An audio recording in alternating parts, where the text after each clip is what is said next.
I'm going to keep it on intermission for now.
Okay, I don't know if this is working currently. Let me have a look. Let me listen to myself. I can't hear myself. All right, sorry. So our battery box just died. Darby has got a backup battery that is working, so I'm trying to minimize how much power draw we get out of that so we can keep this going. Starlink's up again. Um, I d Starlink is up. Thank you. Okay, cool. Yeah, there you go. All right, so that's all good. I think we are back online overall, so we should be fine. Did you find the link?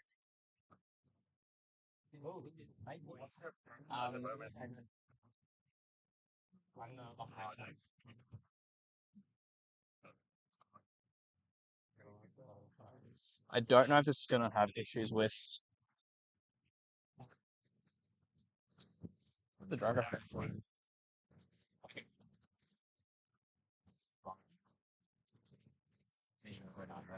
I'm going to find someone that has the time to speak while I try and figure this out. Ethan is here. Here you go. Hello, hello. So, we've just had a few technical difficulties here. Unfortunately, our battery box might have lost a bit of power, but we found another power source, so that's great. Um, so hopefully we should get the stream back and running soon. It's probably going to be a more toned down stream. Now, we might not have as many camera angles because we're not going to plug those in. We have cameras. We do? We have one camera right now. We have one camera angle and a drone. But now we're trying to. Right. That's good. That's good. Well, Wireless service still works. Okay, we're good. We can still stream drone stuff. good? Sweet. Yes, I do. Alright, drone stuff. Well, luckily, still preparing on pad. I think A1, the rocket that was on A1, has scrubbed, sadly. But we've got three more rockets currently on launch rails, A2, A3, and A4. I'm good. Hopefully it'll be an exciting launch. and the wind's pretty good right now. It's yeah, it's now a lot less strong than before. Oh wait, RMIT. The camera is on. Cool. So Hi, I'm Tenora. Wait, I'll give it back to Ethan. yeah, this is Danura from Dynamics, our youngest member of Flightline. If you didn't know. Oh, is it melted? Oh yeah, No, that means yeah, we got super. I mean, we no longer have a fridge anymore, so it's pretty. actually, yeah, but when I ate it, it was fine. Like it's just You got different camera scenes here. Yeah, This that's is every studio time mode right now. it It's gets off open. studio mode later. So basically, you have different cameras here. So The yeah. button also work independently of that as well. So we think One we're is looking good clean for camera. the Two current is table. Wyvern Three is in a drone couple of scene. maybe an hour or so. Seven is intermission. About Right? 40 minutes. You want to hit 40 You minutes. want to hit a Oh yeah, repeat. well, Get last a I click heard, and we press were about zero. halfway through Display the black replay powder instantly, and filling. In theory, it's That's played. what So that's if what you I ate. Yeah, we're about That halfway is through black studio powder mode right now. filling. So right now you'd have to load it up So here. I mean, the Now, what conditions else? are looking pretty good. What do you think? Yeah, the wind has dropped significantly. Yeah, this morning You we were measuring about have one camera 8.3 and also 9.1 meters a second of wind drone stream at ground level, which and the no-go bounds for the range is 8.9. The no-go bounds for Wyvern are lower than that, so we wouldn't have been able to launch. It's currently target set I'm not sure. 500. Talia knows that. So But yeah, they're on our checklist, so they're back there. Yeah, we have an announcement coming.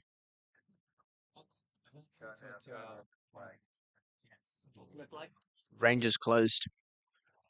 I think this is RMIT. Oh no, this is New Zealand Uni. Maybe not. I have no clue. yeah, go for it. What about the launch? Which one is it? We have three rockets on this. Had A1 got scrubbed. Yeah.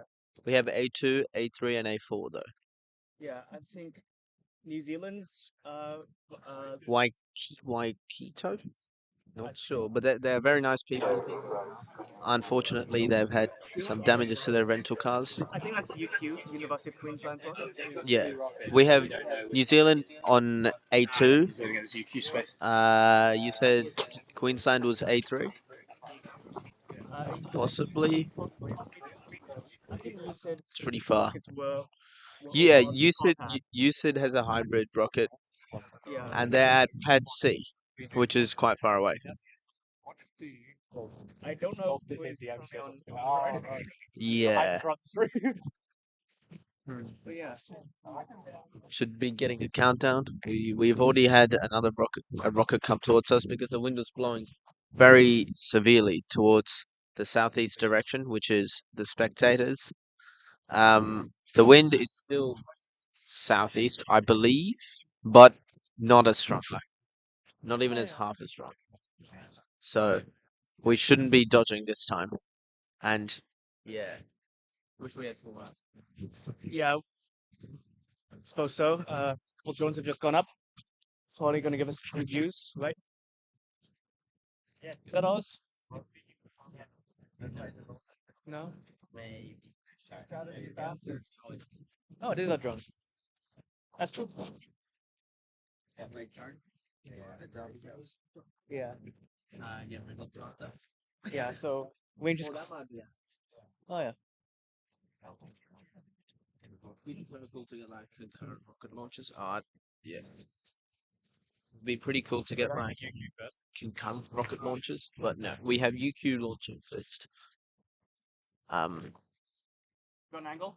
yeah, I got an angle. Is that damaging the cable? No, No, fine. probably not. Yeah. See, I just I don't know how cables work. Like, yeah. do you think fiber cables, if you like, what work?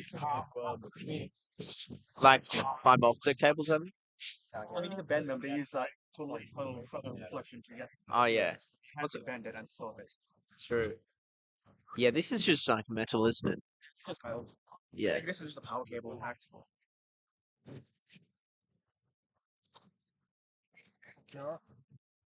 Oh yeah. I'm back.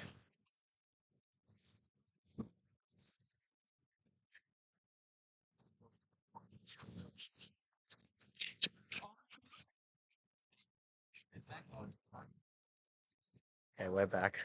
ASMR, Mike. How many do we have on? We have, I think we have a UQ right now. I don't know how many we have on stream. A2. I don't know. I think I don't know who's who. We've just put it as UQ space because we don't actually know who it is at the moment. Work with kind of like secondary information here. But yeah, we should be fine. What's on 2? Pad 2 is the New Zealand check. Use it. Oh, this is Waikato. Okay, hold on. Let me change that. According to UWAC. All right. All right. All right. We're continuing on pad for UWAC. Yeah. All right. Good luck. I'm very excited for these guys. Good luck to UAC. Are you recording? 3, 2, 1.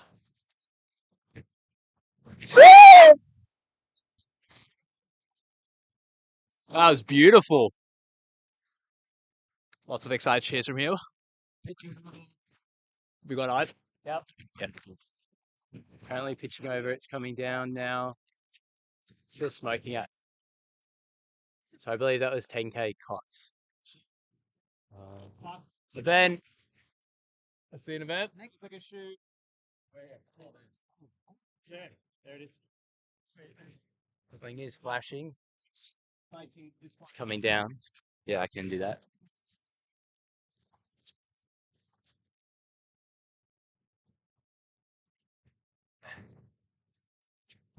It looks good. Good separation. I don't see a drogue shoot yet. However, I see a few things flashing, so I don't know what. I'll just wait till we see more.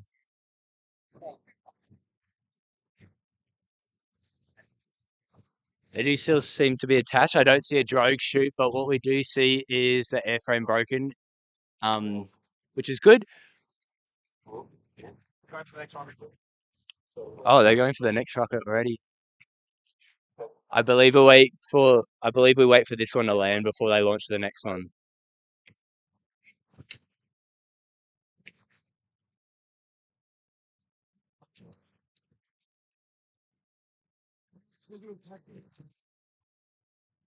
I've lost it.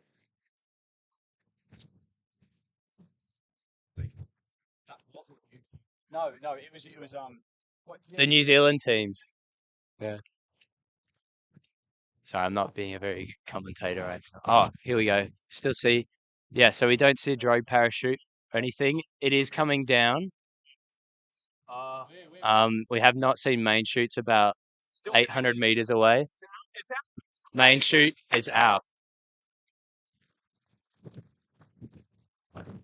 Another shot. Mains are out. Yep. So that's about 1 kilometer away. Went all the way over flight line, and now it's coming down nice and softly. So that's a good launch from the New Zealand team.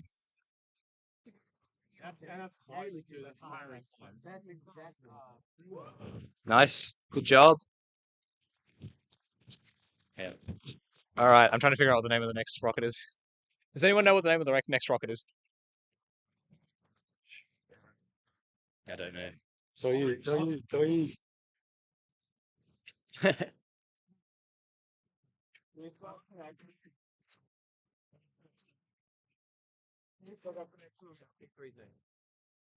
believe this is going from pad A3 for those who are watching. I don't have a team name, unfortunately, so I apologize. We don't know the team name. This is the one in the middle, the front middle. If you're looking, it will be the one on the leftmost side of your screen.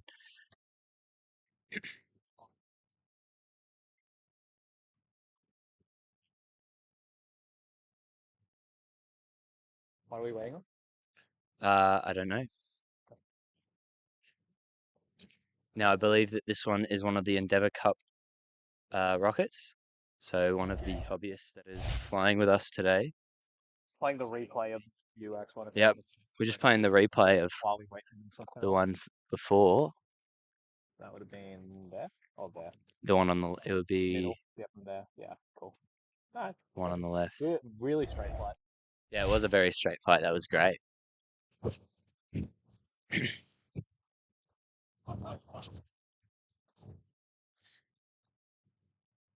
Cool, but congratulations to UAC.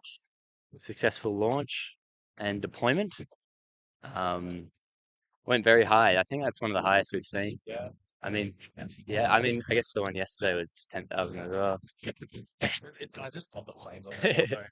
Yeah, blue flame. That blue flame is beautiful.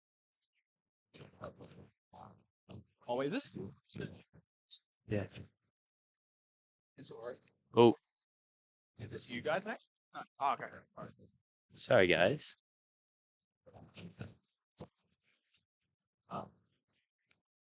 Maybe B1. Ooh. I don't even. Are you say you're all the way out there? Oh, okay. What? How do we even get that? What? They might be switching to us. They might be having issues with All right. We've been told that we may be launching from RMITs, of which I'll need to fly quite far away. Do you know how to get to pad B1 from here? Yeah. I'm trying to go over current. I see it. Yep. Good luck, everyone. Thank you. You look like I'm feeling.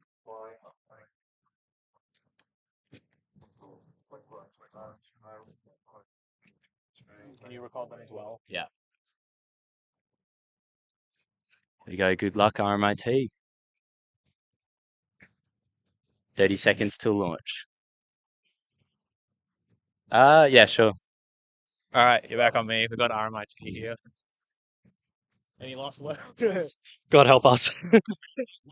We've got this. It's a beautiful delivery. I'm hoping for a beautiful launch. Thank you. I'm stressing. Aren't we all? Aren't we I'm all? stressing hard. Aren't we all? All right. And 9, 8, 7, 6, 5, 4, 3, 2, 1. I see flames. Oh!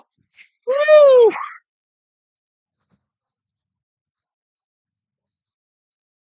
Good pitch over, and it's up. Genova. Problem with the launch now. That was.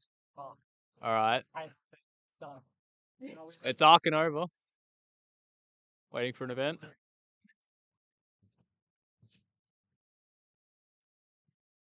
Wait for it.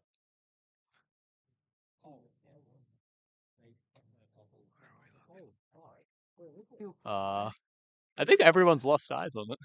That'll do it. Where? Oh, I see an event. There's a shootout. Yes! Hope you guys could hear that in the background. I didn't. I don't think I got the clip. That's fine. Oh.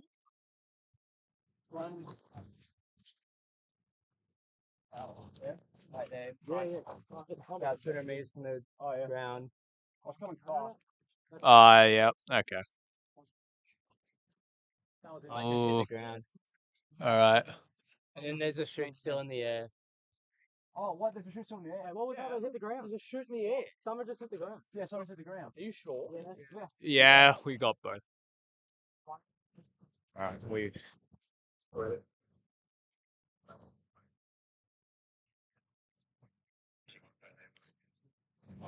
Okay. So. Beautiful flying up for the most part. I will not report on what's going on there until we have a clearer picture. But for now, Darby is returning the drone back.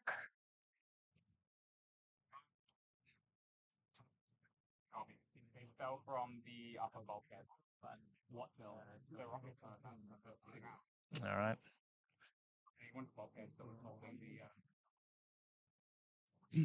Last one's UQ space. UQ. Oh, wait.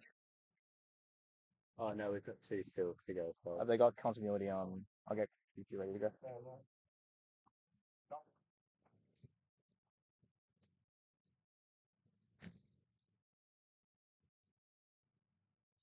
Okay. Ugh.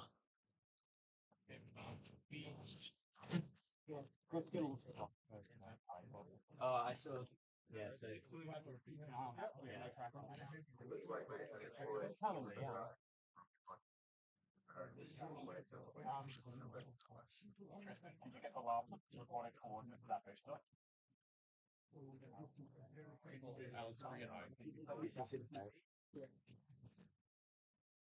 Jade.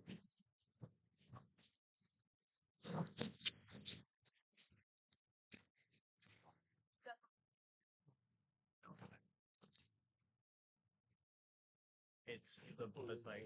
Something came down ballistic, but there's a parachute in there. I'm getting an announcement.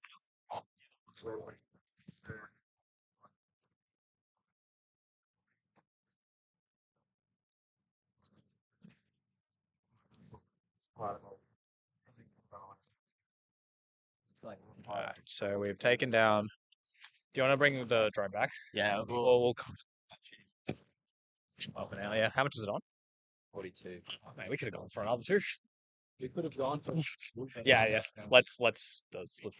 Huh? Oh, not even that. It's just we'll charge it up.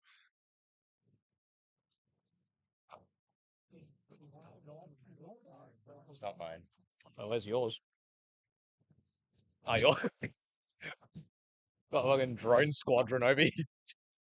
Oh wait, I've got the mic. Wait a minute. Damn, I shouldn't have this. Hey, chef.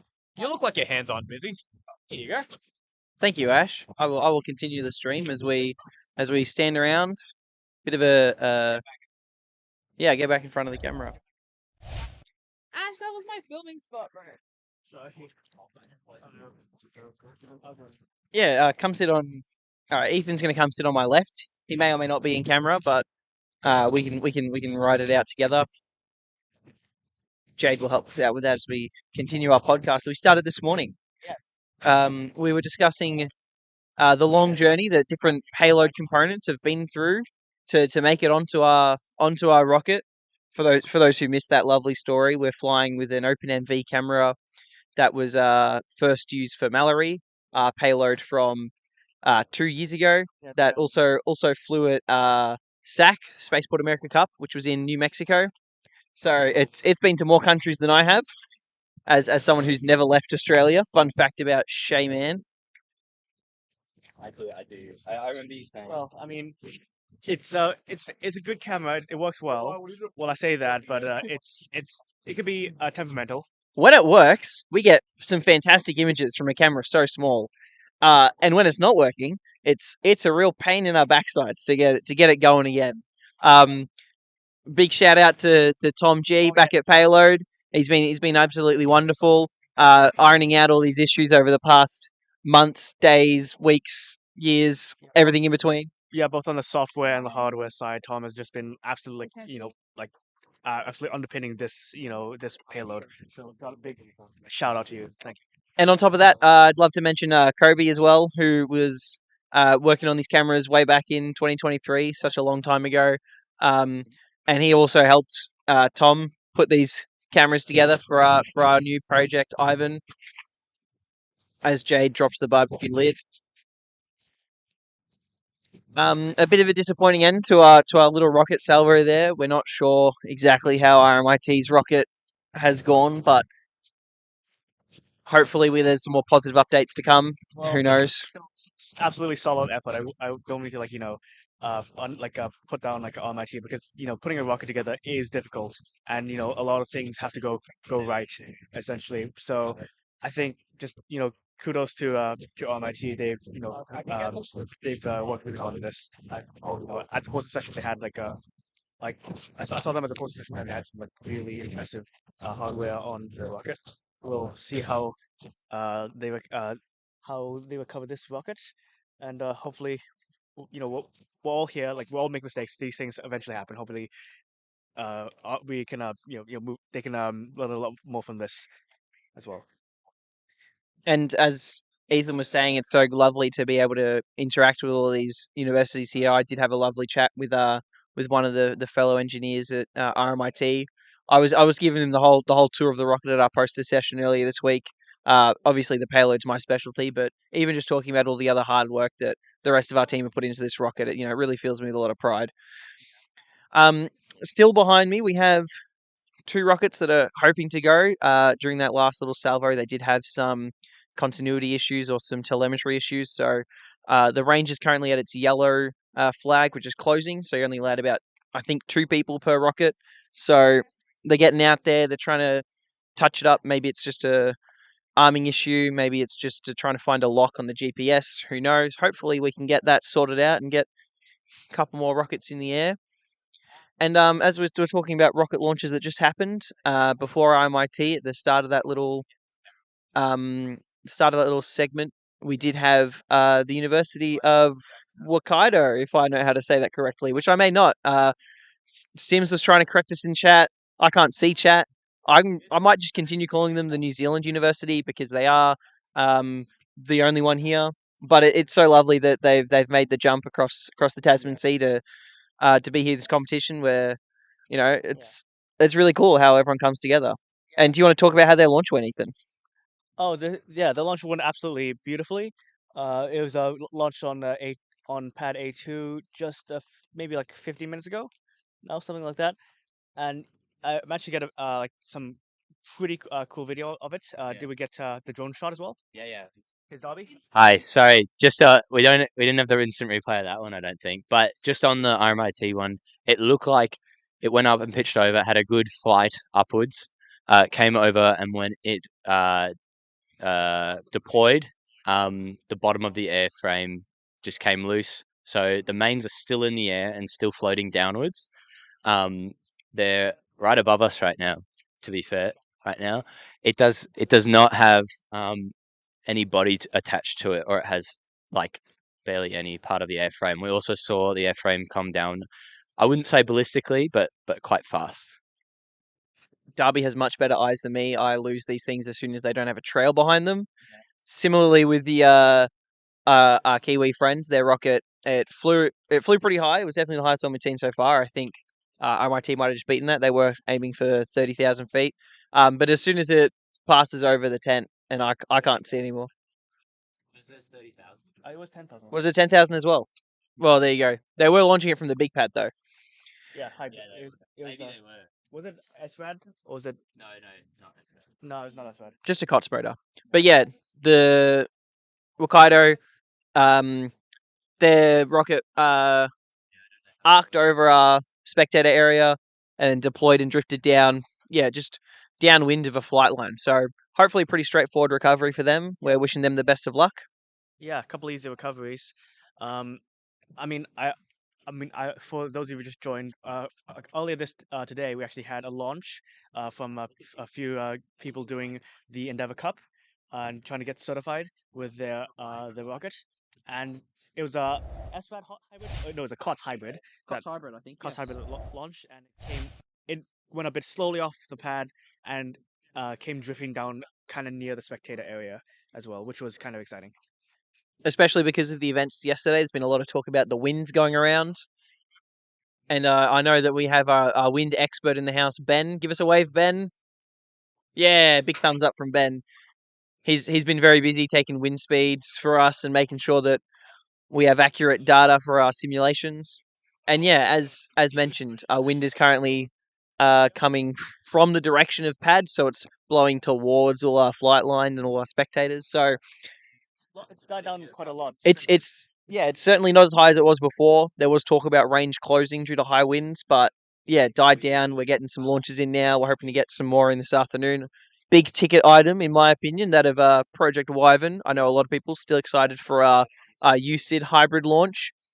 And I might be biased, but I do think our rocket looks the coolest. That lovely green livery on the black. Very, very big fan of that one. Green is one of my favorite colors. And Ethan, you are rocking those fantastic sunnies. Yes, I am. Tell us more about them. How are these going around? So these were produced by our lovely business team. It has the Wyvern logos on the sides of it, which is amazing. They also polarized, which was a bit of a surprise as well. And I think one of our members, Ashish, paid out of pocket for to acquire these. We're very big fans of Ashish and what he's done for this. We've also got our stream set up he's put a lot of hard work into that. He's got a couple hands on deck behind the monitor right now, making sure we're all still ticking over while he's handling some important flight line duties. And shout out to Jade as well for creating these amazing logos with our socks and our patches and our sunglasses. It's amazing what you guys do. We love the socks. We No. Yeah, so we do if I do say myself, the finest looking team right now. We've got our matching comp polos, we've got our coloured socks. Anze, here he comes. There he is, Payload. He surely is.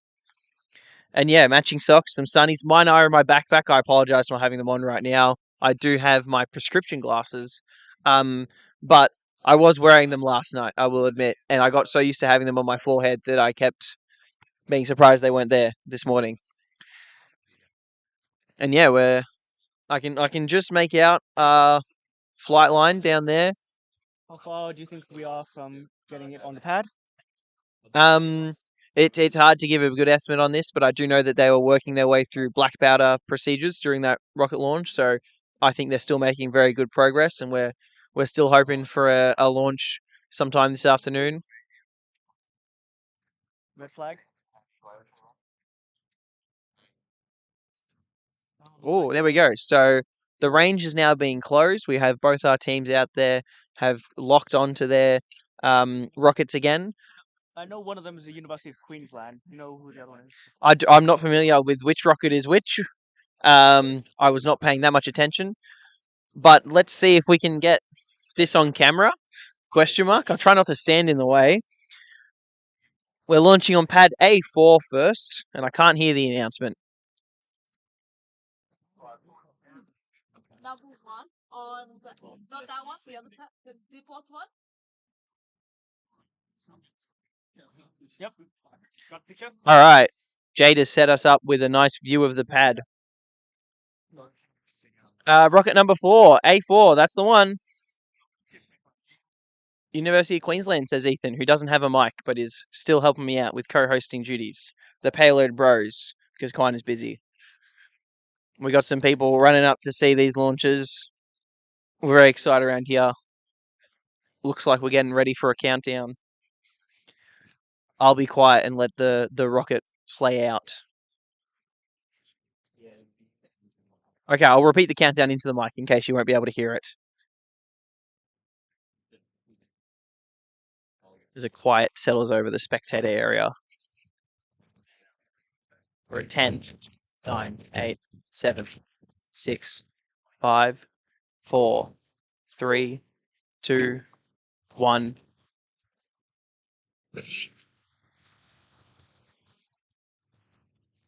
That was a very sparkly motor as it shoots up into the sky. And as I mentioned earlier, I immediately lose it because I cannot see. There it is. Oh, I've spotted a trail. We do have it arcing over. There is an event, and we have a drogue parachute out.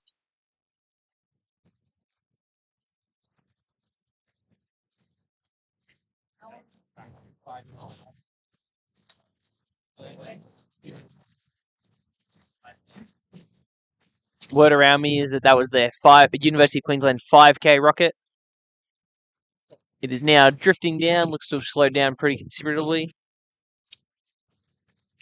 We'll keep our eyes on that one as it lands again, and then hopefully we can go up again on our second rocket that's ready to go.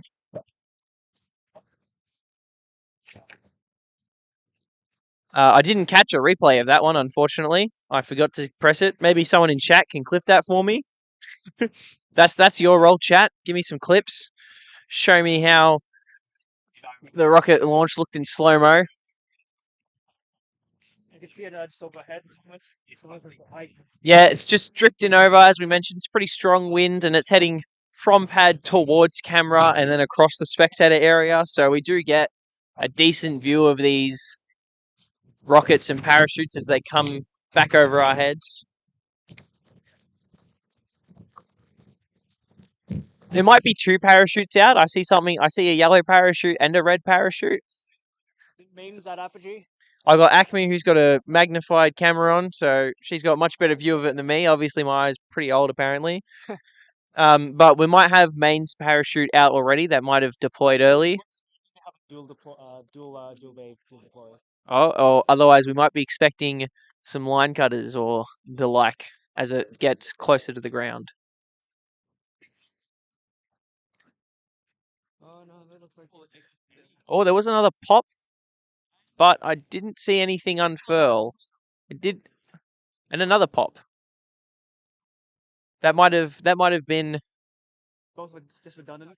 the mains deployment and then the redundant deployment, but mains might already be deployed. It's not really sure. I think it is. I can see two parachutes. We thought the one in red might have been a bundle that might have popped out afterwards. Anyway, we can admit it is drifting down slowly, so it should touch down nicely just a bit north of our spectator area, if I have my cardinal directions right, which, considering I'm not in the state I was normally in, I have no idea. Alright, we have our last rocket for this salvo.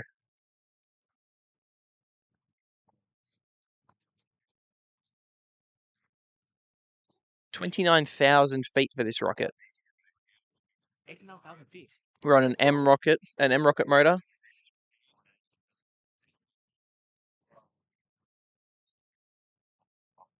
CO2 deployment for drogue, black powder for main. Launch will be imminent. Co-host Ethan has gone to get a nice video of it. Jade is standing alongside your view, taking photos with her camera. Continuity is in. That's what we had issues with before. We're counting down from 10, 9, 8, 7, 6, 5, 4, 3, 2, 1.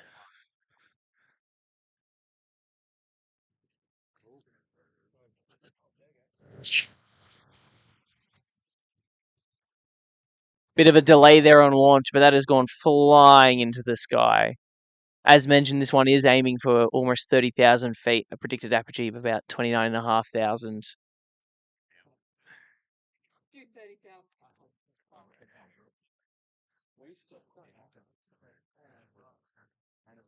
It did arc over us as the trail was still flowing out, but I have lost sight, unsurprisingly.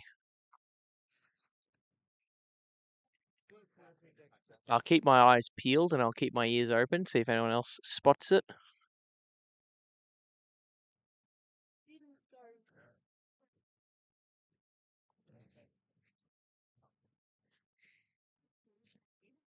I am not having any luck as a little dust storm blows across the pad.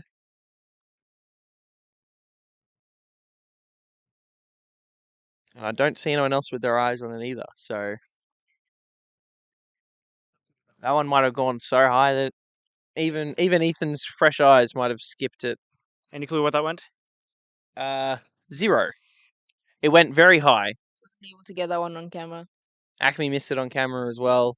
It flew. That rocket, it went fast off the pad. There was a bit of a delay and then absolutely rocketed off there. Don't you agree, Ethan? Yeah, I agree. Well, it went up, so that's something we know for sure. We're keeping our eyes out for an event.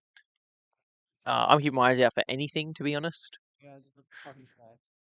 I would just look straight up. We might catch it. I think I might blind myself trying to do that, Ethan. I'm struggling out here. Maybe I need some snazzy Wyvern sunglasses on. I'll pass over to Jade, who's got some thoughts. I'm just going to address some of the comments, then I'll give it back to Shay because maybe his eyesight's better than mine, but I'm not great at tracking rockets. So unfortunately, no tracking footage of the 2 or 3 most recent rockets, just because our drone has unfortunately run out of battery and we are quite limited for battery out here in the middle of nowhere. If you saw, our stream stopped earlier today. Yeah, our stream stopped earlier today. And that was due to our battery box running out. So we had to switch out for a different battery because there's not really any electricity that's available to us here. So yeah, we found a backup. Hopefully the stream is running a bit, it's running okay now.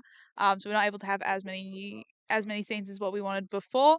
And unfortunately not really any wide angled footage either, just because we're a bit limited in the camera gear that we have here.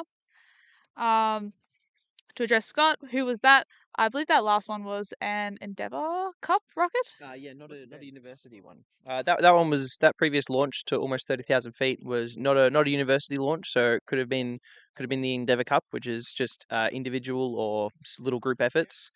Definitely not one of the universities, but just before that one launch, we did have University of Queensland that went up, which I think is competing in the 5K feet category. Ethan, I might return to our seats as the mystery rocket makes its presence known to hopefully someone, and hopefully not near us. We're going to pick our way around some of this camera equipment, which is going to provide some fantastic images and images to you later, and currently a camera feed right now. And we'll just relax again after what was an exciting period of play here at AURC Day 2. Yeah, indeed. It's always really good to see a few salvo just go. Might be a little bit of time before the next one, so we'll keep you updated till then. Meantime, we'll just keep discussing anything about rockets. If you have any comments you'd like to make, feel free to post them in chat. Yeah, very very thankful of Jade there, keeping an eye on what's happening behind the monitor on the other side of the camera. Ethan and I, bit preoccupied today. I don't even have my phone on me. But we're happy that we can provide you some entertainment, provide you some rocket flights, and hopefully answer any questions that come through, even if they're about, could be about rockets, could be about screen setups, could be about. Here's one for you, Ethan. What's your favorite pizza flavor? Oh, that's a very good question. Flavor, not topping. I honestly, I'd say just general meat lovers. I'm just good meat lovers guy. Although I will say I will judge a good pizza place on its margarita. Essentially, it's simple. It's easy. It's easy to test. Like how if the ingredients are any good. If it's fresh and all that. I will admit, as a child, I was a margarita hater. I thought if I'm getting a pizza, a margarita's just cheese, but every other pizza I get has cheese and everything else on it as well. And now I understand, as Ethan says, that a margarita just from some simple fresh ingredients, fresh mozzarella, fresh garlic, a little bit of basil, that's a proper pizza. That tastes so nice. Now, you mentioned that you're a big fan of meat lovers. I do have some questions to ask. We'll just go rapid fire. Onions, Yes. barbecue sauce, Yes. ham and bacon, No, not really. I don't think so. Just having just I'd say just go ham. I think. salami, Yes. sausage meat. Yes. Those are some good answers. I like that, Ethan. Handshake on that one. He was actually alright. He was just trying to. Honestly, though, I will say also I do appreciate a good fungi. Because I was a big fan of mushrooms as a kid. The normal kind of mushrooms, and just having just a whole bunch on a pizza is always like my idea of a good pizza. See now, Ethan, I completely the opposite here. I cannot stand mushrooms. Oh, come on. I do not like the way they taste. I do not like the way they feel. I do not like the idea of fungus and spores. And I might be better off in a world where they didn't exist.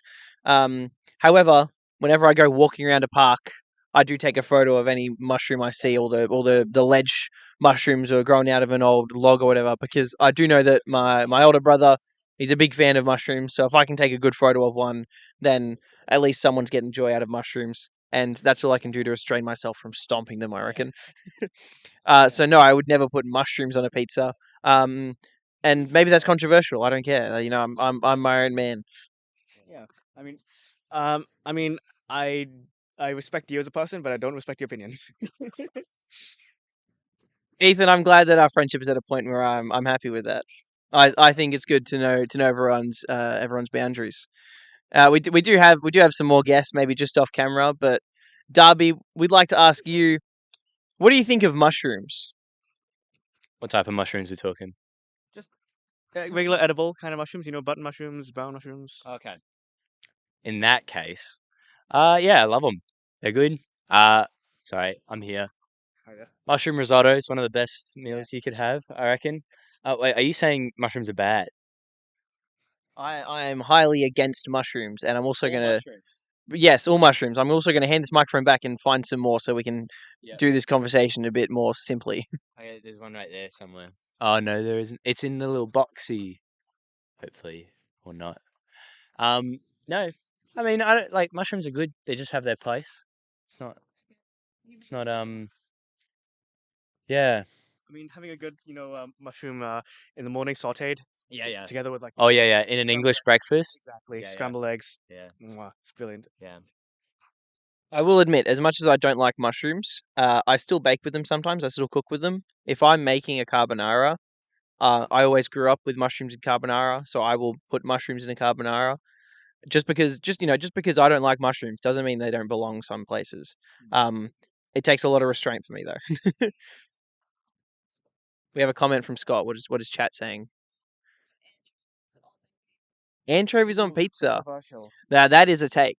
Um, I admit I had anchovies on pizza when I was a kid, and I wasn't ready for it. It was much too salty for me. It kind of put me off the idea of anchovies on pizza, and I've never been back to that idea. However, I did go on a camping trip recently, and one of my mates brought sardines. And once again, I hadn't had sardines for a long time. I thought I didn't like them. These ones, they were just in a can with a bit of chili oil. And one of my mates goes, "Look, Shay, we don't really have much food for dinner tonight. This sardine, it's basically just tuna." And I go, "Are you sure?" And he's like, "Give it a try." And I did, and it was pretty good. I'm not gonna lie. So maybe anchovies on pizza is something I'll have to come back to now that I've matured my taste buds a little bit. Ethan, I'd like to get your opinion on this issue. Anchovies. I mean, I'd say I'm a little 50-50 with them. I'd say it's it's good in like very certain scenarios. I wouldn't. It's probably not the best like party pizza. One where you get to like just a random like birthday party or whatever and just have to order pizza for the group. It's not something that I would put on the list exactly. If I had a margarita on the side and like a side by side a margarita and a pizza a margarita with anchovies, I'd probably just pick the plain margarita anyway. But I mean, it's kind of like blue cheese, honestly. Like it's some days you might think is want a bit of a kick, but most of the time, honestly, I would just go with a plain. I think blue cheese is a good comparison. They're strong flavors that you take time to adapt to. I mean, even for maybe some of my younger viewers out there, like the Nura, coffee as well. When you're young, coffee's much too bitter, and as you mellow out, and you show a bit more of your age. You reach your 20s, like the Nura has not yet. You decide that yeah, coffee tastes pretty good. Coffee tastes pretty good. And now I add coffee to my chocolate baked goods. Here's a cooking tip for you at home. A little bit of espresso powder with dark chocolate really brings out the flavor. It's some fantastic way to really improve your cookies or your brownies. As those on the trip can attest, I'm pretty good at making cookies. Ethan, what would you like to say about that? Honestly, Che, your cookies are amazing, but I really can't. Yes, I really cannot comment on like the coffee because I feel like I am not personally a big coffee drinker. I am not a big energy drinker. And the thing is, like, usually if I go to a coffee shop, I will just order a flat white. I mean, I like. I think I've gone to the point where I do like the flavor, but I don't think it's something that I personally like seek out on my own. But I will do it if friends are coming, just to socialize. See, that's very funny, Ethan, because similarly, I don't drink coffee regularly. I'm not getting up in the morning with a coffee, or nor an energy drink. And if I'm at a cafe, I order a hot chocolate because you know what? Maybe I'm still a child at heart. One or two marshmallows on top, a little bit of dusted cocoa. Nice, it nice and good on a cold Melbourne day. Uh, Completely unlike our conditions here today, out at White Cliffs, our Endeavour launch site. Cloud in the sky. I look to my left and I see a dust devil that's blowing around, kicking up a fuss. But the sky is completely clear. Clouds being a dust devil. Yeah, we just have a couple. We have a car driving back around on out on the range, maybe returning from the far pad, or maybe out on recovery. Might have come from B pad, might have come from C pad, which I can actually spot now that I'm sitting down.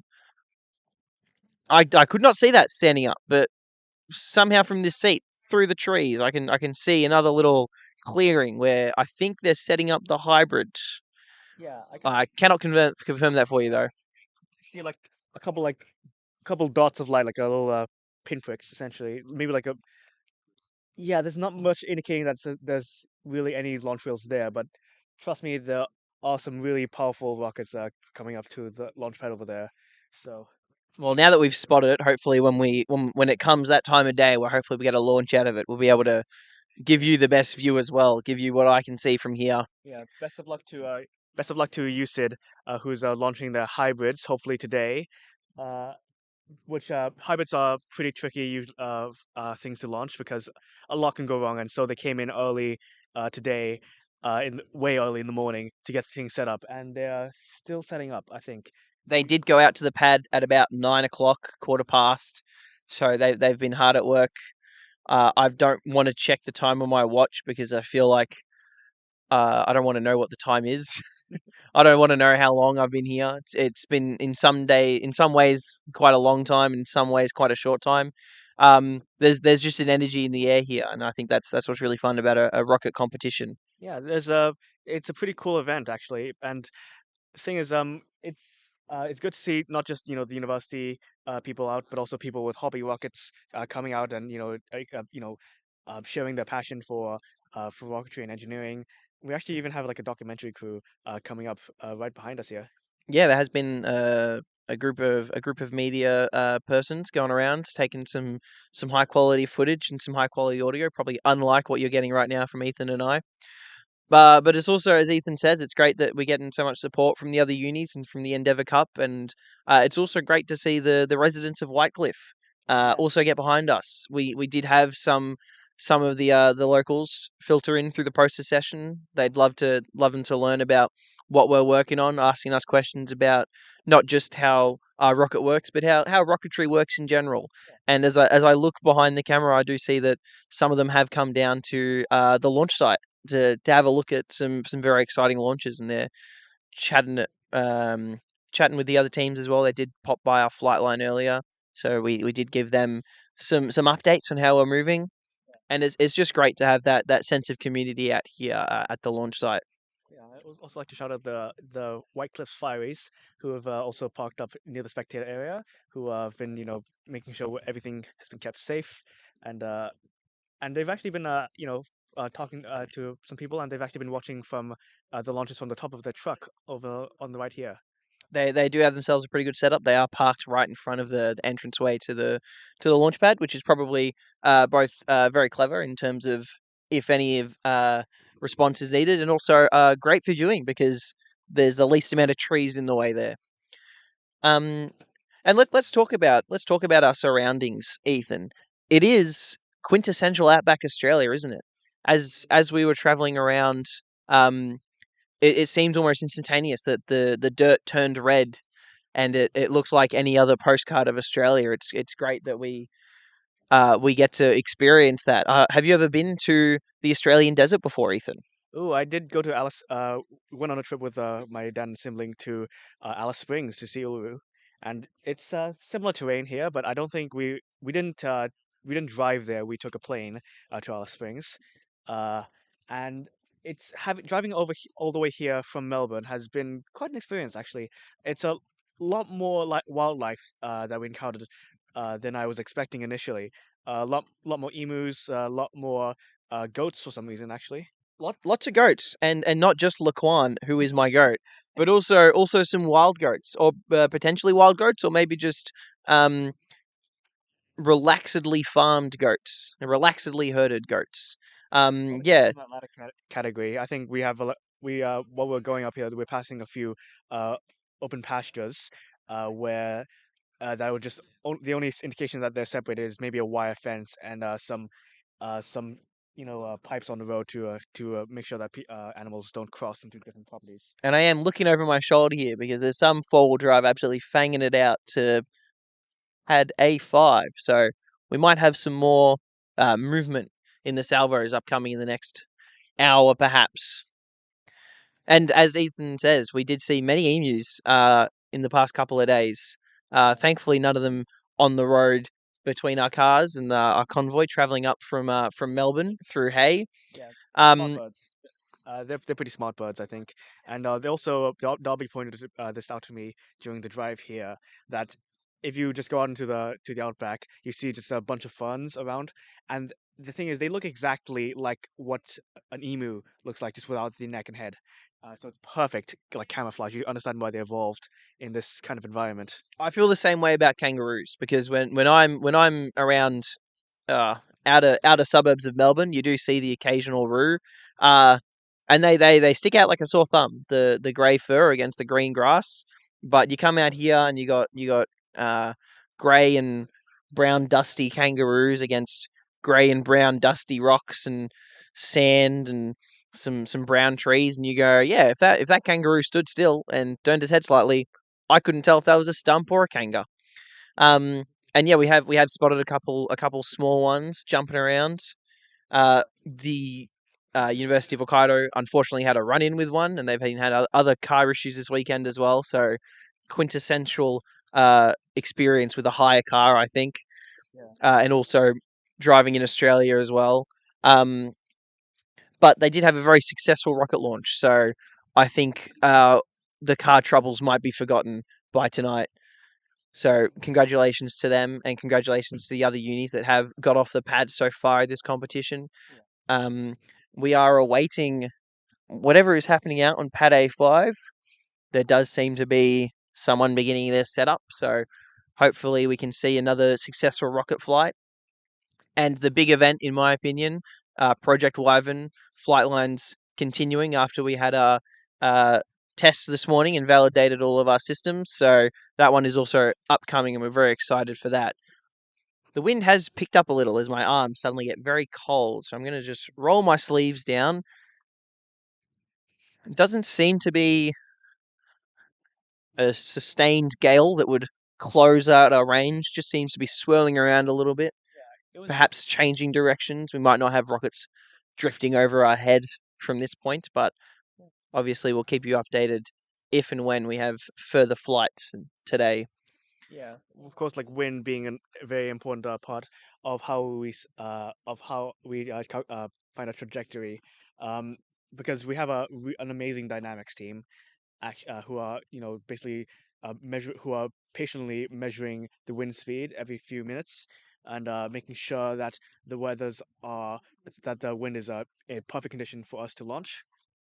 And Yeah, from my conversations with Ben, Talia, and Tanura over at Dynamics, they've been doing a fantastic job today and also just throughout the week because they've been helping us weigh components. In fact, we did have to borrow some of their hardware as well, which they were very proud of. The Dynamics team, not normally known for their hardware, although they did win one of our in team little rocket building competitions we had maybe a year or two ago. So Dynamics team, shout out. They're doing fantastic work for us. And they are taking wind speed measurements roughly every 10 minutes, I think, just updating their simulations and getting some accurate flight paths so we have a good idea of how our launch will go ahead.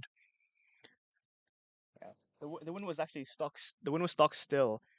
Maybe only a few minutes ago. That was when the salvo we just witnessed was launching. So hopefully we'll see the wind still die down.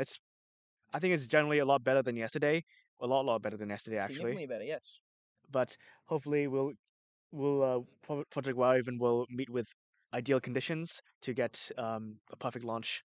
But hopefully we'll I mean most of the work has already been done already. So just a big shout out to all the people who have put in like so many hours into this project over like this year and a half or so. It's been amazing. Yeah, big shout out to the team at home who are still working hard on our upcoming projects, but also all the work they've done on this project and to get Project Wyvern to where it is now. And also shout out to, they're not going to be able to hear it and not going to be able to see it, but our flight lines who are still hard at work, and they're doing their best stuff over there to make sure that we can get this rocket in the air. And I'm not just shivering with anticipation. I am shivering sitting in the shade.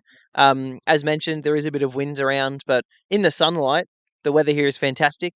And now that the day is getting on and our shade is providing shade, it's doing a good job. The wind is now taking the chill through the air, which is sometimes not what you'd expect when you're out in the desert. People always think desert just means always hot, but it's more just there's no clouds. There is not a cloud in sight. Makes it definitely a little hard to spot rockets coming down because you don't have any landmarks to pinpoint anything. Yeah, we wouldn't be launching into clouds anyway, but here that's barely even a consideration. And we did actually have a a couple of nights ago, there was a windstorm. It was windy here yesterday for sure, but down at our town of Whitecliffs, we did have almost a dust storm rolling through, and we had wind speeds of 17 meters per second, I think, is what Ben measured. He braved the conditions to go see what was out there, to take his little anemometer. I don't think I can say that word right. The wind speed measurement device. He took that one out there and into the breeze, and he toughed it out for us to get some data. I don't even think that was any useful data. It was just a neat fact. I don't know, Ethan, you've been following the news. There was actually similarly big gusts of wind down from our home city of Melbourne. I did read 9-meter waves as well along the coasts of southern Victoria. So it would have been a whole front moving across the country, which is pretty crazy. But thankfully, that wasn't a launch day. That was the Friday night. The winds they were still strong into Saturday, but now here we are Sunday afternoon, and we have had rockets going ahead. Yeah, funny you mentioned that the winds that occurred in Melbourne. I heard online. I think that that day caused Melbourne to create the most wind power it has in a single day. I think it generated 42% of its energy through wind that day, which is fantastic. It's big fan of that. Well, renewable energy is pretty cool, and I'm surprised to hear that almost half of Melbourne's energy last Friday was generated by wind speed. Not generally known as a windy city, I'd say. I don't know. I haven't been to many other windy cities. There's not Chicago, which I've not been to. But that's generally considered quite a windy city. How many other geography fun facts can I throw out before I get dumped off air? Let's move on. Let's talk about our rocket, Ethan. We've done it a couple times today and across the rest of the week. But what's your role in the team? What do you do for Monash HPR? So I am part of the payload subteam of Monash high-powered rocketry.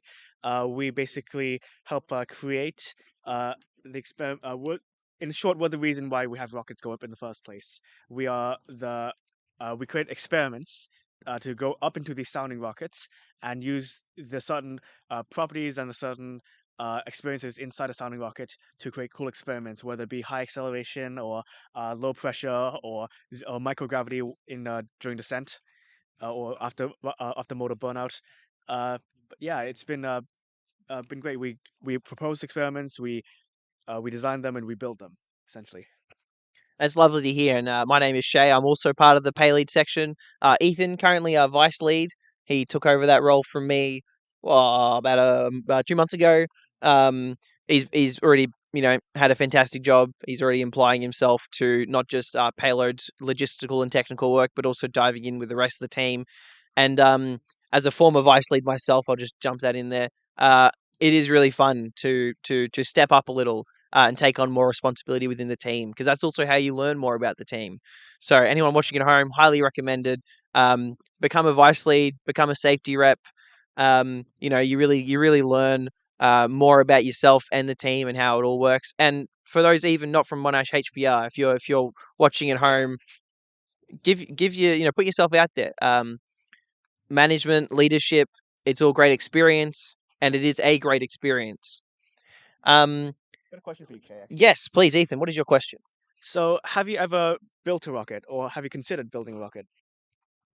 Sorry, that's a good question, Ethan. Actually, myself, I'm not a AAA member. I'm not L1 certified in any way.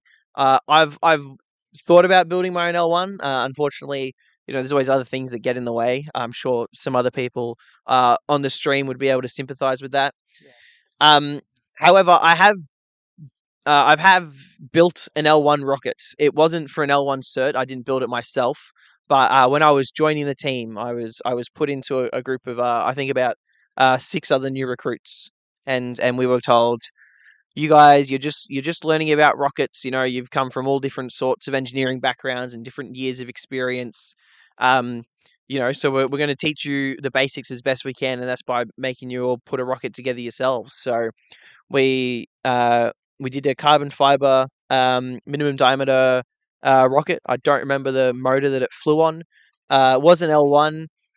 We did the layup ourselves. We had plywood fins and centering rings. We had a 3D printed nose cone. Did a bit of a paint job on it too. There wasn't a lot of room for a payload, so we stuck some oobleck and dye in there and just said, "Yeah, it's an experiment on mixing?" Question mark. Did you get any usable data from it? No, we had a tub of oobleck that was slightly red at the end of it.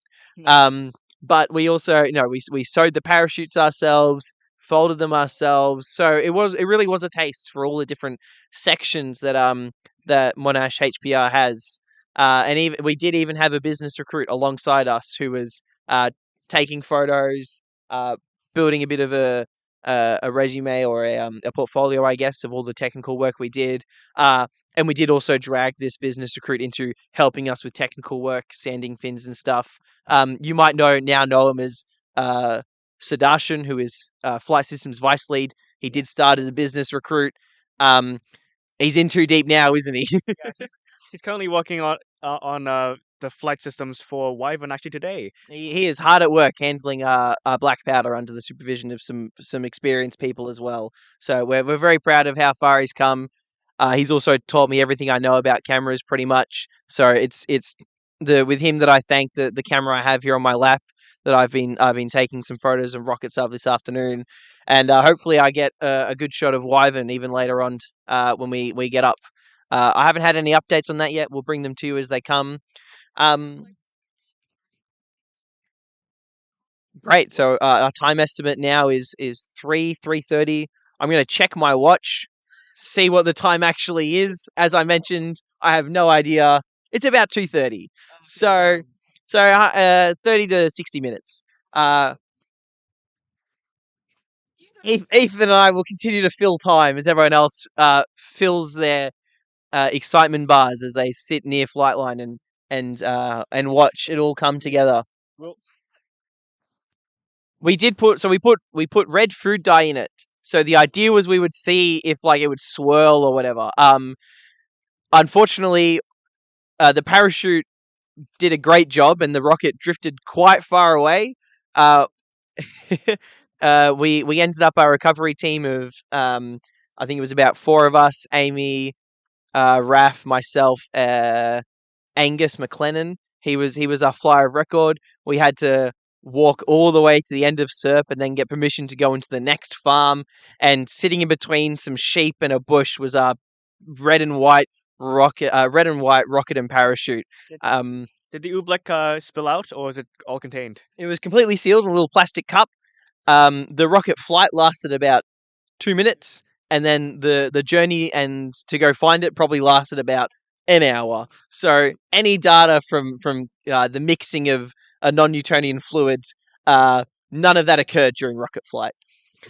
But it was a great experience, and I can say that like I still think fondly of sanding to get our fins into the right shape and working hard with within our team to like build and design a successful rocket. Our first design review, oh boy, that was an experience. It's probably one that a lot of people on the team have been through. The first time you present your designed work to the team, and it can be a bit daunting. I certainly learnt a lot about design reviews and rockets themselves. So it was a great onboarding experience. And speaking of onboarding experiences, I will throw it back to Ethan now. Ethan, you've been a part of the team for how long now? About a year and a half now, I think. A year and a half. That would mean that about a year and a half ago, you would have just joined the team. You joined the payload section, as it was, and you had to do your own onboarding project. So maybe the audience will figure out why I'm asking this as the story goes on. But let's start from the start. Can you talk about how that went? Oh, absolutely. So I started out as a recruit for Payload, and we're basically split into given a task to onboard essentially for AURC 2024, and we had to figure out a payload that we wanted to create. So we were split off into 2 groups, and we were told to try to figure out to figure out an idea for a certain payload. So the group that I was in, the experiment was not picked, but it was instead that went off to the other group, which decided to do something weird with something to do with lenses. I don't know if you heard of it. Something to do with lenses. It's not ringing any bells. Could you elaborate further, Ethan? Yeah, it's like something to do with how under high acceleration, a lens and a human eye could warp or something and change the image that is seen through it. Maybe, it's weird payload. But we eventually ran with that idea and started to design around it. Started with blocking out some CAD models, figuring out what kind of equipment, electrical equipment we needed as well. And then we started to manufacture. And I will say that it was a very big learning experience for, I think, all of us, given the very small space restraint of a CanSat, about 66 millimeters across and 160 millimeters in length. And Oh, yes. we have a question. Pick your payloads. How do we pick our payloads? Good question. So what we do is we first decide that we want an experiment for a rocket. So we basically brainstorm a whole bunch of ideas, uh, usually in small groups, so we can work through each idea, and then we usually settle on one idea per group, and then we present what is called an experimental proposal review, where we show the rest of the team what our idea of a payload could be. Basically, like the kind of general details of what we want to achieve, what our hypothesis is, and how we can our setup is going to be. And so, after if we pass it and the rest of the team gets us to go, then we are able to move forward with further design, with what is called a preliminary design review, or a PDR, where we figure out a few more of the details, including what kind of equipment we need, what kind of exact layout, CAD models, etc. And then after that, if we pass that, then we do another further design reviews until we move on to manufacture, and then we create the payload and we fly it essentially. Skipping on some details there, of course. Yeah, I think as you can get from what Ethan's saying, we do have quite a system in place, systems engineering as it is, to make sure that all of our designs go through multiple review steps and multiple validation steps. So there is a lot of input, not just from the payload section, but also from the rest of the team about their ideas on how our payload currently is, what other experiment ideas we could work towards, and we as Ethan said, we do have EPRs, are experimental proposal reviews, where we go through a couple ideas and see what everyone's most keen on and what idea we can flesh out further.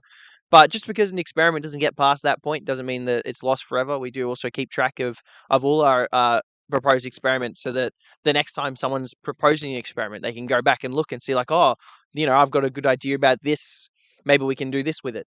And there are a couple ideas that are still kicking around that we pick up and we drop off. But I'm hopeful that they'll come together down the future. We do have obviously we're always working on new stuff, so we're excited for what Payload's done. We have 3 projects in motion right now. Yeah. 3 or 4, which Too is much fun. exciting. We obviously will keep the suspense for now, but it's really exciting as a section to move off. When I joined, we had 1 payload and that was it. And in just 2 years and 2 management cycles, we've been able to really expand what we're capable of achieving now that we have multiple competition payloads in progress. And that was one of the goals of this rocket and this project as a whole, was to really upskill the team to be able to go through 2 rocket design processes at once. We designed and validated and built and tested everything about Project Wyvern alongside Project Zenith, which was a hybrid 10K rocket, which competed in America early this year. So it's crazy that how quickly we could turn that around and go from 1 payload to 4, and from 1 single competition rocket to 2 in such a short period of time. It's a real testament to our team and their dedication to this, to rocketry and to engineering, to innovation. It's an absolutely incredible process. I was actually talking to Ashish earlier, about how amazing it is to see a project go from its initial conception all the way to its final execution. To just go from having ideas on a slide, in a small room, to having it actually go up 10,000 feet in the air, which is just a great process. It's like what we do engineering for. It's amazing. Yeah, as Ethan mentioned, it's really exciting to see a project come to life over its lifetime. And Ethan was one of the recruits who ended up working on Project Ivan after we had our EPR. We selected one of the designs, and then all our 6 recruits, they came together and they put all of their heads towards this project. And everyone who hears about it, they all go, "Oh, that's an amazing payload. We really want to see this one work." We did have our test flight last year. Unfortunately, there was an issue with the electronics and the accelerometer, which meant that no data during flight could be recorded. But now we are ready to go again at competition. And I was not one of the recruits, but I was actually the mentor for the recruits. I'd been on the team a year at that point, and my payload management came to me and they said, "Look, Shay, we think you've got pretty good project management skills. We think you'd be really well put to work mentoring these new recruits." So not only is Ethan someone who's seen this project through from inception to launch, it's myself as well. So it is crazy the life cycle of Payload that we're seeing, and we'll see launch in front of our very eyes later today. We've got some fresh blood sitting on the sidelines. Ethan and I, we've exhausted our Payload knowledge for now. I think so. Now it's time to move on to a few other sections. Maybe. We'll let someone else pump up their own projects for a while. I mean, to be fair, people are very excited about Ivan as a payload. So, but I think we definitely need to shine a spotlight on some of the other people who are responsible for the success of this rocket. I can say, apart from the payload, probably the second most successful part of our competition so far has been our light up rocket stands. And as some business members and some aerostructures move into the screen, maybe they can talk more about that as they settle themselves in. So introduce yourselves and we'll walk ourselves out. Awesome. Thank you, Shay. Thank you, Ethan. We know you guys are on stream for a little while now. But we really appreciate you guys coming on, hosting the stream for a bit, especially as a lot of our members are currently occupied with Flightline and prepping Wyvern for a launch later this afternoon. How are you going, Rachel? All right. Just had lunch. At a lovely 2:30 in the afternoon. Yup. I've just been watching over Flightline from the Yeah. car. Yeah. Nah, but Flight Systems has been working really hard over the last few hours to get Absolutely. so hard. I know Shay and Ethan shout out Sebastian earlier, but Bo really needs to get a lot of love from the amount of things he's been doing for the last few days. Had to stay up last night too. Yes. Yeah. Sudarshan, Shay mentioned him before, started as a business recruit, became business lead, then joined Flight Systems as well to be a dual role member and absolutely crushed it as a dual role member. And now he's currently Flight Systems vice lead too. He's been absolutely carrying so much of what we've been working on here at Comp and just the Flight Systems work that has gone into this rocket. Yeah, he did some line cutter tests earlier this morning successfully. He also had a successful deployment test yesterday, which was amazing to see. And yeah, I think he's really been a big backbone in kind of the development for progression for us at this competition, I think. Yeah. Yeah. Have we had you introduce yourself? No. Would you like to introduce yourself on the stream? Hi, I'm Rachel. I am the structures vice lead right now. That yeah, we have been having a little bit of black powder in the motor getting put in down at Flightline. So we've had as few people as we can into the tent, which is why I'm sitting up here. But yeah, I think we're getting pretty close to the end of Flightline, getting the rocket entirely assembled. So hopefully we should see Wyvern launch soon. But yeah, what else? Oh yeah, if you want to see the deployment test, Jade took some really cool photos, and we posted them on the Insta. So very pretty separation going on there, and a few group photos that we got taken. Yeah. So go check that out. Business has been popping off. I know I said it yesterday, but we've got a lot of reels, more than we can post, coming out. So check our socials for them all coming out. They're all pretty funny as well. So if you need a little bit of a giggle, go watch. Yeah. Um, Yeah. It has felt like a little bit of a long day now. I won't lie, my social battery is dying a little. I feel like I've spent most of the day. I've been jumping between some stream stuff for Ash as he's gone between, doing sausages, being on flight line, all these things. And then I've also been trying to take some photos because I love a bit of photography. Trying to get some of the different teams that have gone up today. Um, Meanwhile, I've had Acme, one of our other business members here. She's kind of been handling the flight line side of things and taking photos of flight line, seeing how that's progressing.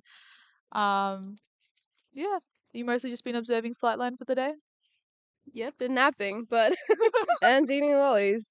That's very fair. I feel like we have had oh wait, we can put it in the middle. Surely that works, right?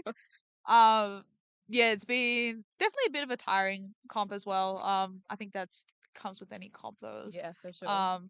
You can have some late nights when you find new issues to kind of problem solve, and then even especially the early mornings as well. I think it's harder for me. Sure. I'm not an early riser.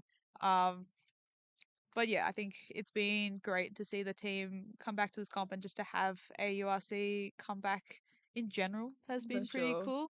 Yeah. Being the comp that the team first was formed for, it's great to see that it's finally come back, recovered after COVID, and then having a physical launch site to actually be hosted at. I think you were talking to some of the teams on the poster and presentation day. Yeah, I was going around asking them if they had flight tags or patches. The business. Yeah, my bad. That's actually my fault. Um, I do have to admit, one of my favorite parts of comps, because one of the degrees I study is graphic design, and one of the big roles I've played in the team is doing design work, that being including like mission patches and liveries, and so I love a little merch trade at comps, and so somehow I convinced Rachel to do the dirty work for me, walk around to different teams and ask them if they had any merch to do a little trade with. A bit sad to see there wasn't many patches. I was really wanting to trade one of our Wyvern patches with another team, but I ended up trading a couple flight tags for some Adept rocketry pins. Yeah, they were very cute. I was excited to see them have something here. Yeah, did you find out anything interesting about any of the other teams while you were walking around? I don't know. Our table just looked really pretty, and we had lights coming out of our table. So Yeah, our table, we had a really cool setup. We had these fantastic stands that our project lead, Dasun, had made. Where they were pretty much like these acrylic stands. They had the Wyvern kind of character engraved as well as the HPR logo. And then he accompanied this with some bright green LED lights so that they lit up. And as well as they literally lit up the rocket with its sparkly livery, so it had a really nice shine to it when it was on display. We got so many compliments on those stands as well. So many people walking past, but like, oh my god, those stands light up. Very cool, very nice flex. But yeah, no, it's been nice to see. Especially whether it be some of the teams have also competed at IREC, the International Rocket Engineering Comp this year, or even just some of them I think competing for the first time as well. I was chatting to some people from the New Zealand team. Some of them it's their first time flying as well, which was really exciting for them. Thankfully, it wasn't as long of a journey as it could be if they did go to something like IREC. They said it was a bit daunting, and they also had to figure out the struggles of international travel with a rocket. Ooh. Yeah, so I was learning about their escapades of trying to do international travel for rocketry competitions. Which you had a bit of experience with international travel recently at IREC. How was your first comp experience? yeah, so we have a bit of a treat being able to see UCID twice this year. So here at AURC and at IREC.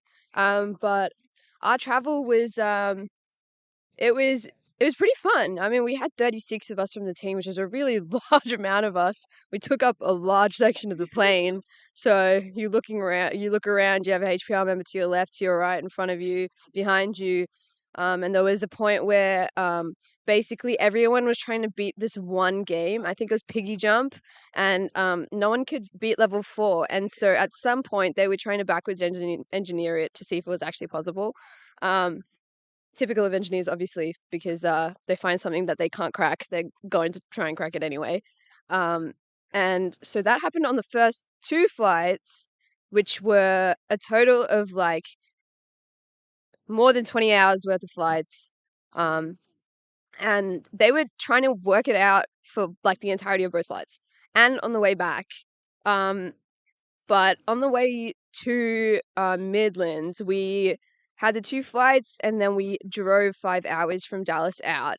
And we found out who were the better drivers on the wrong side of the road, and who were slightly a bit more crazy when it came to getting in a car. And I think we had to listen to the Lorax's "How Bad Can I Be" at least 4 times a day, every day we were driving, which I think made some people go a little bit crazy. I'm really happy that you didn't add that song enough times to the playlist for this trip for it to happen 4 times a day. I do feel like I'm going to go insane if I have to hear what was it? Space Oddity and Rocket Man? I don't know why. We have like a playlist. Huh? Oh, can you just turn his just flick off and on, and it should come back on? No, the little switch at the top right. Yeah.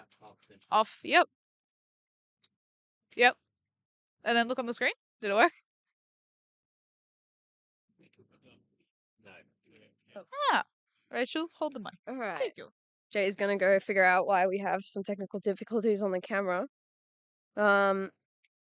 But while she does that, so I wanted to mimic the experience of that song getting played so many times at IREC. So I did put it once on the AURC playlist, but I think the problem at IREC was that we had only like 2 hours worth of songs, and AURC we have like 9, so it's definitely not going to get played as many times. Although I do find it hilarious that there are like 15 Taylor Swift songs on the AURC playlist, and like 6 of them play in order together, and it's fun to see Ash crash out in the car when that happens. But yeah, do we have any questions in the chat? Let me see. Not right now. Okay, cool. Hey Darby, do you know how far we are away from Flightline coming up? Oh, careful. Yeah, I think we're about. They said 3 to 3:30, so it's close. They're about, I'd say, 15 minutes. They're closing the airframe right now, putting all the bolts in, and then Ash is putting in the motor, and we're good to go. So, yeah. Excited to see that. How's that going, Jade? The stream or the screen?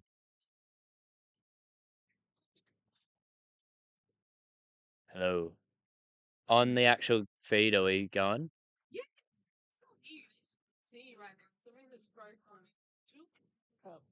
On the stream? Yeah, it is. Oh, so you can hear us.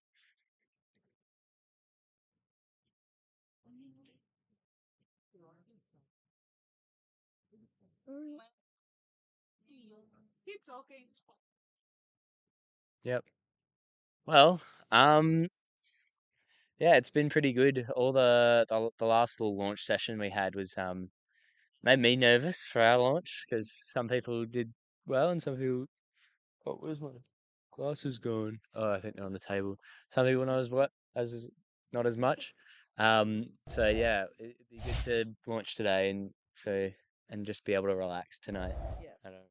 What do you reckon? Yeah, it'd be cool. It would definitely be cool to relax and have a bit more of a chill day tomorrow with the half day for launch and the awards night. It'd be good to be well rested for that. Unlike today for most people. What unis have we had go up today? In terms of unis, I think we've had UQ.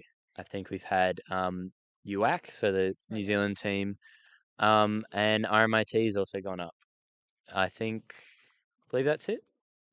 Yeah, so there are a few more unis around. I mean, I know UQ has 2 rockets, so I'm not sure which one went up. I think that was the 10K because it went quite high. I believe they had mains at Apogee as well, so, you know, if it's a 5K, then maybe we still... We'll see. We'll see how we go, but yeah. Still waiting for UCID? We are still waiting for UCID. I believe they are still trying to go up. They've gone in and out all throughout the day, so I haven't heard an ETA on that. I don't know if we'll see the launch today or not, but yeah. Yeah, so similar-ish events to AURC. Honestly, we were having similar issues to UCID when we were up in AURC as well.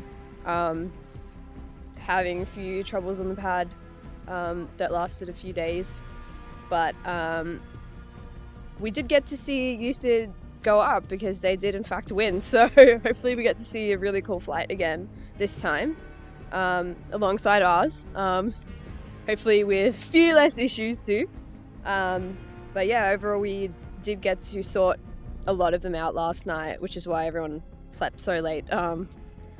But yeah, we've been eating pretty well here, to be honest. Just thinking about what we ate at AURC versus here, I feel like we're getting culinary masterpieces.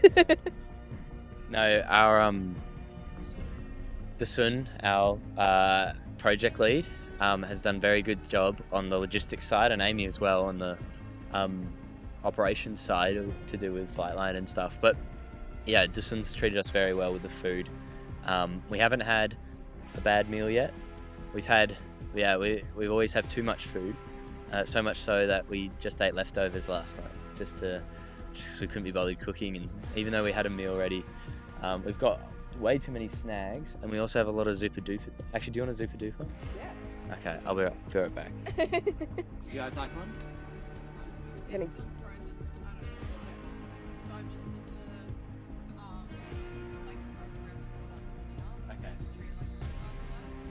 Okay. Cool, I think we're still having some camera issues because our stream is a bit frozen, but you guys get to still listen to our amazing yapping. I don't think it's an internet issue. Maybe just... Have we tried unplugging it and replugging it? Or is it a... You tried turning it off. I don't know, I'm not the best at computers, that's all, as much as I got for you guys.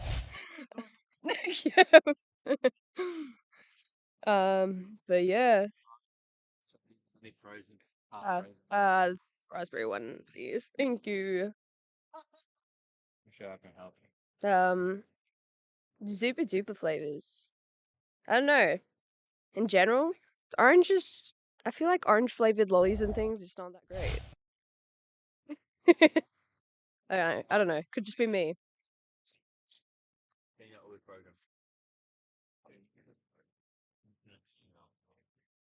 We've had a plethora of lollies here though, because I mean, Justin doesn't let us pick which chocolate we want, but he always lucky dips it for us and then throws it at us. So always get a lot of chocolate. And Jade also brought so much Marvelous Creations for us. So we've been eating a lot of chocolate every day. In saying that, our meals have been pretty healthy. We've had spaghetti bolognese, and we've had tacos, and we've had nachos, and we've had... What else? What did we have first night? We had like curry and rice, and chicken, which was actually so good. But we get to eat pancakes and sausages every day. So we are eating very, very good. And a lot of the girls decided to move over to the boys' campsite, which is actually a sport club. So they're fully just camping in quotations, more like glamping. But with their cots just in like a conference room of like a sport club. And it has heaters and everything. It's got a commercial kitchen. It's got It's got like snacks and everything. We've even used the projector in there for movies and for The Summer I Turned Pretty, if you know, you know, for the new episode. But yeah, some of us moved over to the boys' campsite just because it's got 2 bathrooms versus the I would say girls are calm, but there are boys there too. The Airbnb has 1 bathroom versus the boys' campsite has 2. So it's pretty nice, except for the fact that there's frogs in there. You need someone to talk to. Yes, absolutely. Because somehow we've gone to the frog topic of in the toilet, and there was a frog. God, you're rambling. Yes. Just thinking about the frog in there, and I sent a video to my sister, and she was like, "It's so cute," and I was like, "I don't know how you see that. Imagine wanting to pee, and then there's a frog in there." You really made this easy to segue. Anywho, just a little update. Our stream, I don't know, the video is currently frozen. I've tried to diagnose some issues, and I am not fully sure. I'm also not fully across how the live stream works personally, as this has absolutely been something that Ash has been producing. He's done very well.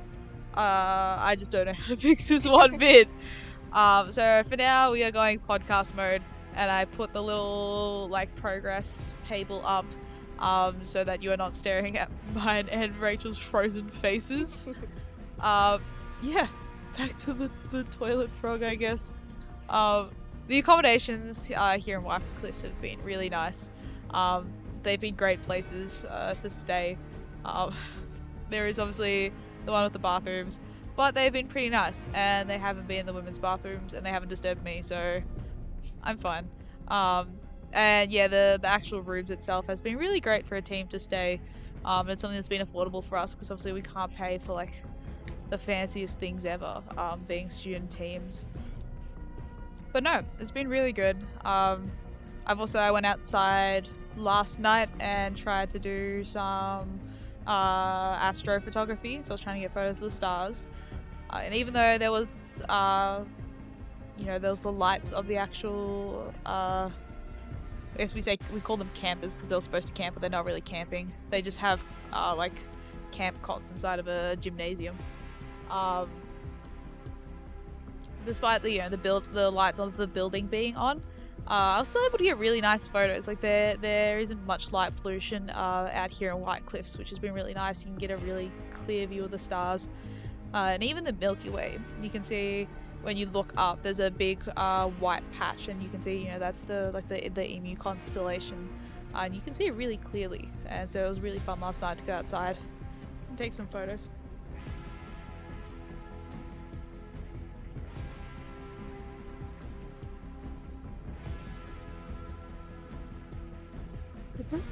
So we've got our rocket going up to FRR in a second, in about 10 minutes, which means we're pretty close to launch. I think Jade's probably going to go out to the pad with him. I'm gonna go to bed. But yeah, I guess you're just gonna get to listen to me yapping then. Let me know, chat. What lens do I take? A 70 to 200 or a 100 to 400? Let me know. How far away are you gonna be? Oh well, I guess you find out as you go. Yeah, I'm actually so excited for Wyvern to launch because we haven't seen Wyvern launch since last year in October. Yeah, which feels like a while ago. We haven't had too many launches this year, which I feel like is a little bit abnormal for us. Yeah, I feel like the team has had like a very busy 1 or 2 year period at the moment. With first you had Project Zenith, that one occupied a lot of time, especially given it being one of the first 2 year cycles that the team has done, and giving it 3 airframes as well. Pretty massive, and a big accomplishment for the team for getting all of those done as well. And then seeing almost all of them, go and take to the skies, with Was Airframe 1 multiple launches? Mhm. Yeah, Airframe 1, 2 launches. Airframe 2, it got on the pad, unfortunately. It didn't get a chance to launch, but maybe in the future. Hopefully in the future we'll get a Airframe 2 launch. And then Airframe 3 as well, flying beautifully and looking very, very pretty. Now I'm flew in the States about 2 months ago now. And then, yeah, doing that concurrently with Project Wyvern has been a massive thing for the team. You know, we had something similar with Project Athena and Project Hyperion, but that was at the team's point of inception. So it was very early on in the team, and it's when we didn't have, you know, maybe some of the thorough workflows that we have now. It was very much about establishing, you know, a grassroots kind of rocketry team. Oh, we have an announcement.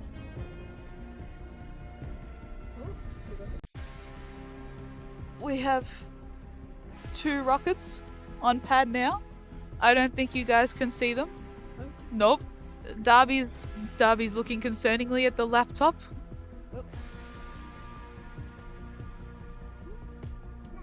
Okay, he was getting a little call on his radio. I was hoping for some developments. There was nothing. That's fair. That's okay. But from the sounds of it, our team is just about done with flight line and get ready for their FRR, so the flight readiness review. Much just prepping the rocket and making sure it's approved to go on the rail and then eventually launch. We're hoping that Ash might be able to come back to help with the live stream. Otherwise, you can have Rachel describe every single thing that happens with the rocket, which won't be as exciting for you guys. It would be really unfortunate. But yeah, we're hoping that they will at least, or Ash will at least be able to come past and maybe diagnose some issues. Have we had the drone up today? Yes, the drone has gone up today. It caught one of the Endeavour flights earlier, the one that landed pretty close. Darby got a beautiful shot of all the people walking up towards it once it had landed. Yeah, and that was very cool. So yeah, the drone has gone up. Hopefully it has had enough charge that it will be able to go up and capture some of Wyvern, make us some really cool footage. Hey Shay, here's a fun fact. The stream's currently frozen. Screen-wise, we don't know how to fix it. Yeah. Audio is working. So in podcast mode, unfortunately, the rocket is getting closer to launching and the stream is frozen. And I think I would rather... Huh? Yeah. The motor is going in now. From Ash's Justice, shout out. Originally in propulsion, now known of HR lead and then ops lead fame. But he is the flyer of record of our rocket. Yes, he is L2 certified. 2 certs, 1 rocket. Huh? Yeah, because the stream's still frozen. So we turned it off because it was being a little funky. If you want to try turning it on, you can. Huh? Yes, they're not continuously on, my dude. I'm sorry to tell you. Shay is now showing one of our Dynamics recruit how to turn a camera on. Yes, he is camera inducted. You know, a massive achievement within the team. Apparently. Tanura can't do that. It doesn't exist. Exactly, Tanura cannot do that. Wait, actually? Camera induction, really? HPR camera. Oh, that is true. HPR camera inductions do not exist anymore. Well, HPR camera inductions and MSCI camera inductions are the exact same. Yes, they are. They are the same slide deck that we provided. But an essential part to be able to access all the really cool equipment that we get to play with. Yeah, I'm gonna pass the mic to Ben and Rachel and maybe click some buttons and see if I can get the stream working before. Good luck. Yep. We're gonna attempt to get the camera back working again. The range is closed because we have 2 rockets on the launch rails, so we're just waiting for the pads to be evacuated so that they can go up, which is really exciting. So good luck to these unis that are getting their rockets up. Hopefully it'll be us soon as well. But yeah, what's been happening down in the flight line area, Ben? Oh, not much. I think we've got a few things going on, getting ready for our FRR. Stressing, hoping that Dynamics have made the right call with our ballast. But yeah, just kind of chilling for a bit before we run some more sims, and then not much going on otherwise. What's the estimated apogee? Jade, am I allowed to share estimated apogee? Won't they say it? Yeah, let's say it, but not yet. Yeah? Media says, should I ask Upfleet first?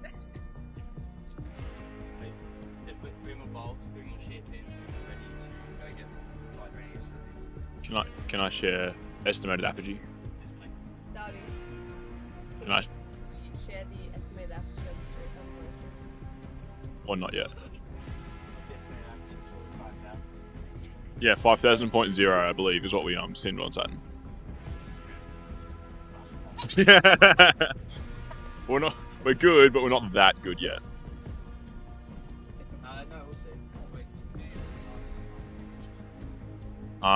We'll run some more sims closer just to make sure we're within our go no-go bounds. But Alice is confirmed. Yeah. So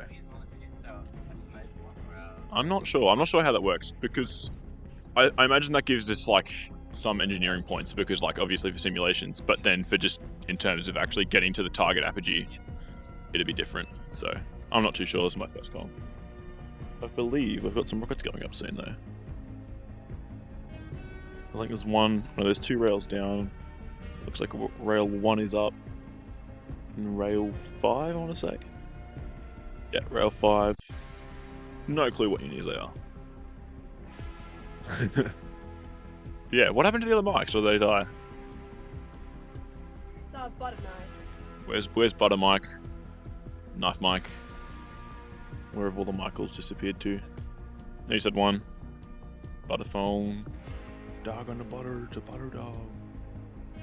This is brain rot podcast at this point. Microknife?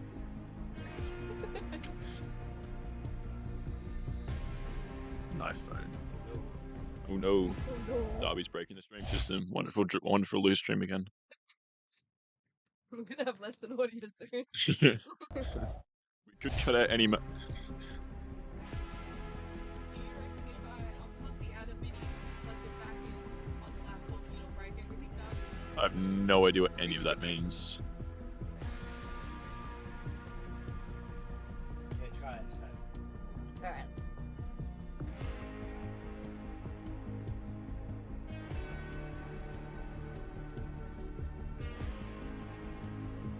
We're not wish exploding rockets on anyone. That it's a horrible thing to happen. We do need another mic though. This is quite problematic. It is. Yeah. Other than a bit of a chill on the wind, it's a lovely day out here. Started off with 3 layers down to 1. Hope that doesn't get too much water. These two are on the Yeah. On the way. Yeah. Yeah, nice. No, but you have to plug it in. Yeah, not much going on. The YouTube. Maybe I can.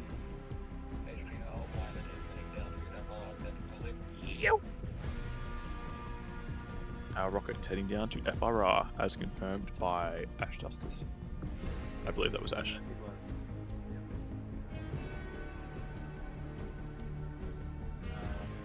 Sorry for the break-in coverage.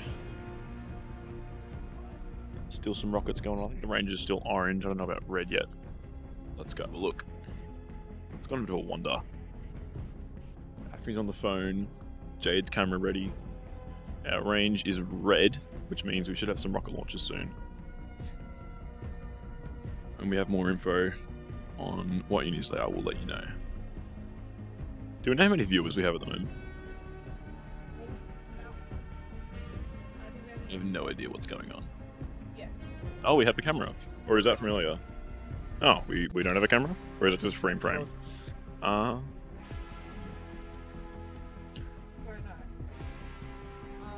If need be, smash his camera. Good. Anything to add, Thanura? Are we live? We are live with audio but not visuals. Did the internet just cut out? The internet, I don't believe so. Let's check if Starlink's active. I could be talking into an empty mic. I don't believe I am. Because we do have Thinger. I have Starlink. Starlink for the win. I do randomly have patchy 4G though, which is quite odd. Telstra for the win, I guess. Anyway. Ethan and Shay just chilling over here. Holding fort. They held fort down on the podcast for a fair while. Shay signaling like he wants the microphone. I don't know if we'll give it to him. Might just bully him for a bit. No, I'm kidding. Here you go. Well, I was just going to give you a bit of an insight into what I was doing as we await our launch. As some on the stream may have heard, I've just picked up a new camera in the last month, so trying out my hand at taking some photos of rockets, learning from some others who are much better than me. You any good? I'm all right. They're fine. Probably better than me. University of Newcastle were very impressed with the photo I got of their launch yesterday, so Oh, yeah. I've put that onto my computer, and hopefully I can send that over to them later today, and they can have that one for maybe their backgrounds on the computers, their socials and the like. Impressive photo for an impressive launch. That's right. It was a very successful launch. So now I'm just trying to learn off what's happening around me and see if I can get some photos of Wyvern as it heads towards its flight readiness review, where Let's do it, and then eventually towards Michael. we are only a few steps away from our rocket launch. But speaking of rocket launches, we do have 2 getting ready to go. I'll pass back to Ben so we can commentate what's been happening out at the pad. Yeah, no, not much happening out at the pad. Just people. The range is red, so I believe we'll be installing igniters soon. Let's say about 5 minutes until launch. We've had a lot of COTS. UCID hasn't got up with their hybrid yet, but we had a COTS hybrid, which was cool. We had a COTS hybrid launch earlier. It was very cool. Yeah, it landed just about on top of some cars, but luckily on the ground. Very luckily. Not sure how insurance you tell it to insurance. Why is your sunscreen? Why is your sunroof cracked? Rocket fell through my roof? Sure it did. Anyway, ow, I've just walked into the top of the tent. You do that a lot when you're vertically challenged like me.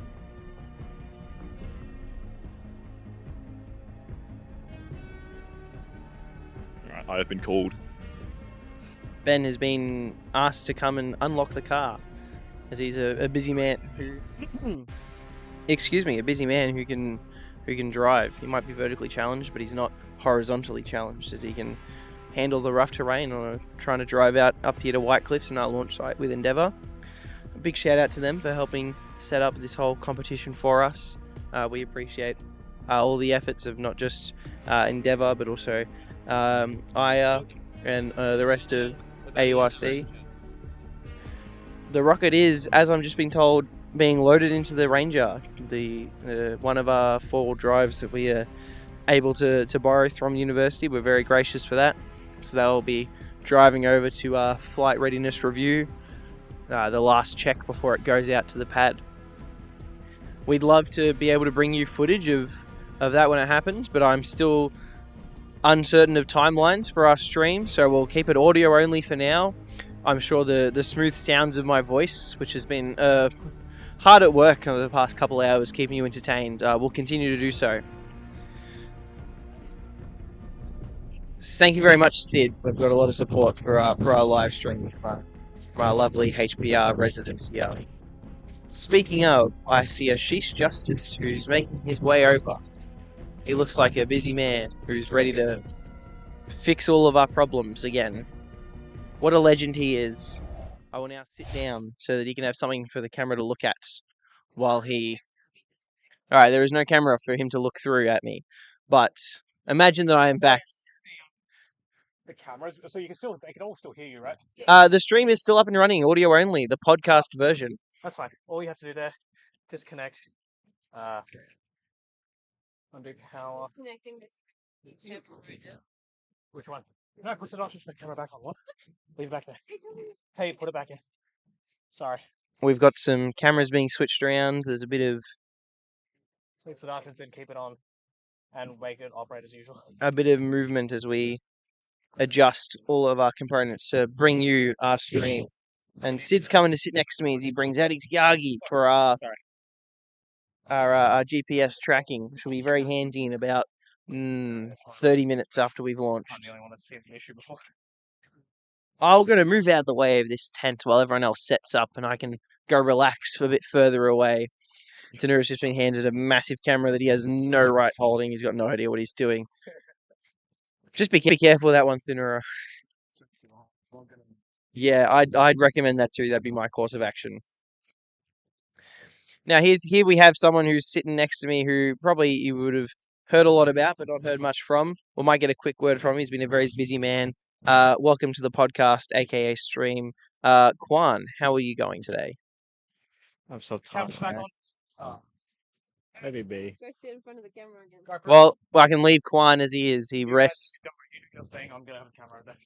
Kwan rests after a hard day's flight line. Showing you how to run the screen. All right, If you wanna get up on the screen, you can get someone else on there. Ash is You do what you need to do. passing me off. He's given me the keys to the castle. I'm now in charge of the stream. I probably should. I can be director and lead actor. I am a triple threat. Adam Mini occasionally just crash. This is now a solo project, as it's just me and a camera, and I'm talking to the viewers out there. Leah, do you want to come join the podcast / stream? We are now up and operational with footage again. Where do I sit?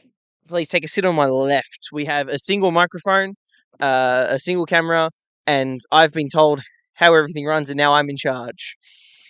I don't remember how anything works. Don't my safeties anymore. Now, please, we heard a lot from you yesterday, but today you've been less sighted. Can you elaborate on that? What's been happening for you? We've been busy with Flightline. So as you're probably aware, we had our line cutters test this morning. Went great. So we can go ahead with the launch, which is fantastic. So we've been doing pre-departure after the line cutters test, which takes a little bit of time, but that's okay. We are ready to launch now. And then we've been doing Flightline, which is lots of fun. I've been putting in all of my bolts into the rocket. That's about it. And how many bolts is it, Leah?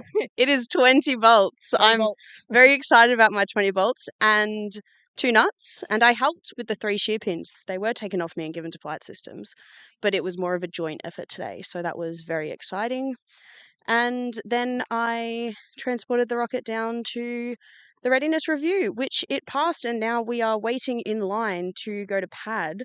Provided they don't change it, we will be from A5, guys, which I'm told is not the bad one. Apparently A3 you can't see too much. I'm sure the drone footage is fantastic, but we will be on A5, provided nothing changes from when I was at FRR.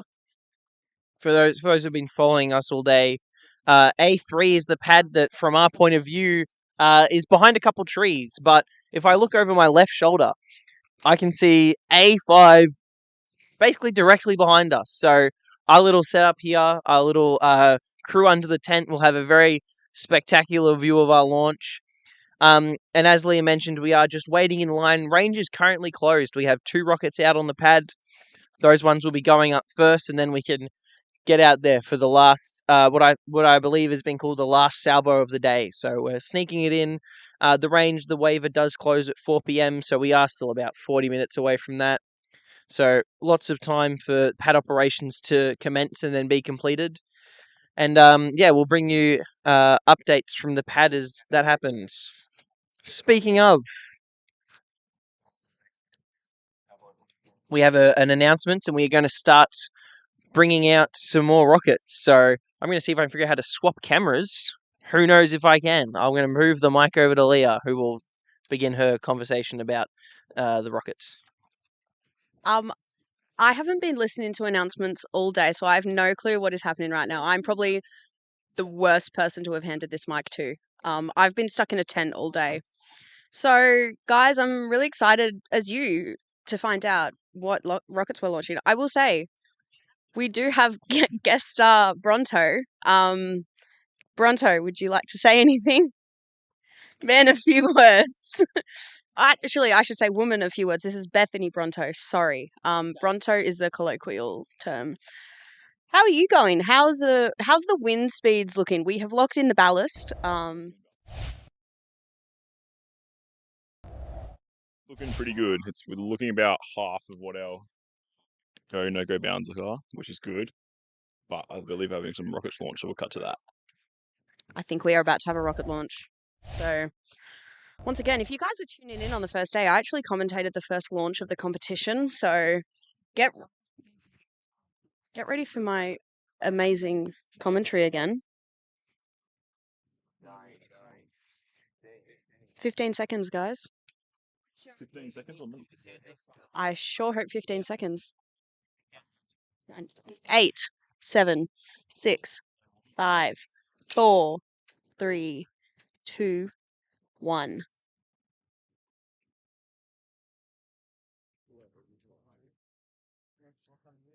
Where are we looking? A5? We are meant to be looking at A5. We're going again. 10, 9, 8, 7, 6, 5, 4, 3, 2, 1. Oh, and unfortunately, I don't think that one will be launching. We did see an event. We will get back to you on what that was.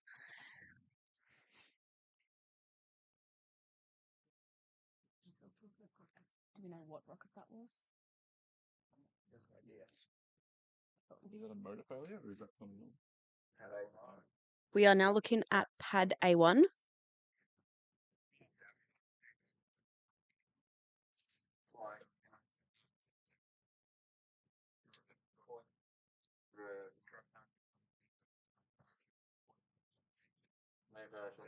We should have drogue and mains on this one. It will be going soon. We have not been given a time, so you may be waiting for a second. We have continuity. 10, 9, 8, 7, 6, 5, 4, 3, 2, 1.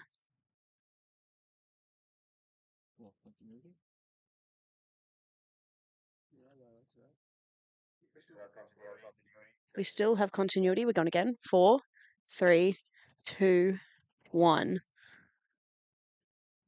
There we go. There was a gust right as that launched then. Arcing over. That one looks very good. Arcing over at the moment right now. And we have an event. We've seen the drogues and it's coming down nicely now. We should have mains soon. We might be moving out the way soon. We are all moving out from underneath the tent so we can watch this come down. And we have a heads up. I think it'll go over. Yeah, it's going to.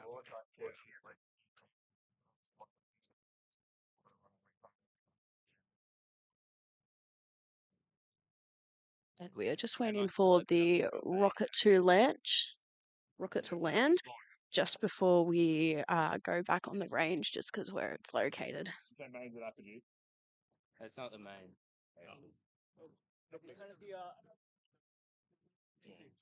Stop. Yeah. It might wrap. Like, it's still main. Yeah. Is that mains? No, so it's wrapped up Oh. currently, so they could have like a line, like similar to ours. Pretty slow drone. Good at me, it blows away. I don't want to be talking. And then We have had an event. No. You can still unravel. Yeah, I reckon it got pulled through. Yeah, okay, fair enough. Looks like it is coming down slowly but surely now. You said moving about.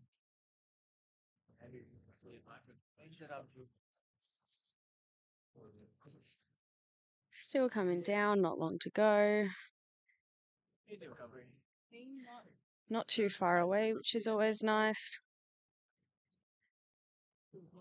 And looks like we have touched down just over the trees.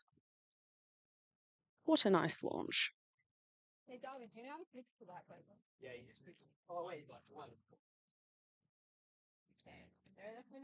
Okay, guys, we've figured out the cameras now, which is fantastic. Next launch will be even better. It will be ours, actually. So definitely get excited for that.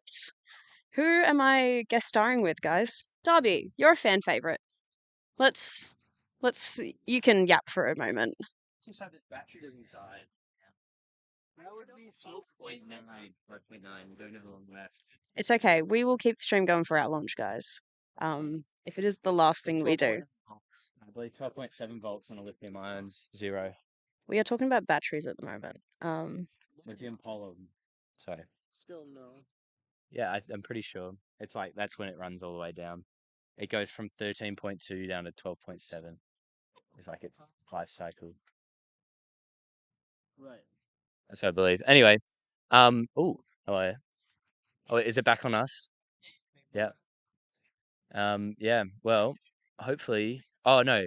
Even if that's low, I think we'll be charging the big battery because it will like even it out, right? That's how batteries work. Is that right? Yeah. We should consult an electrical engineer. I think none of us are electrical. How do batteries work? You put them in parallel. If they put them in parallel, they'll one will charge the other. I don't know how many cells. Mitochondria is the powerhouse of it. Oh, you're saying that it would Well, every cell would have the same. Sorry. The stream doesn't want to know about batteries, so we're just going to talk about something else for a while. Do we have any questions in the chat?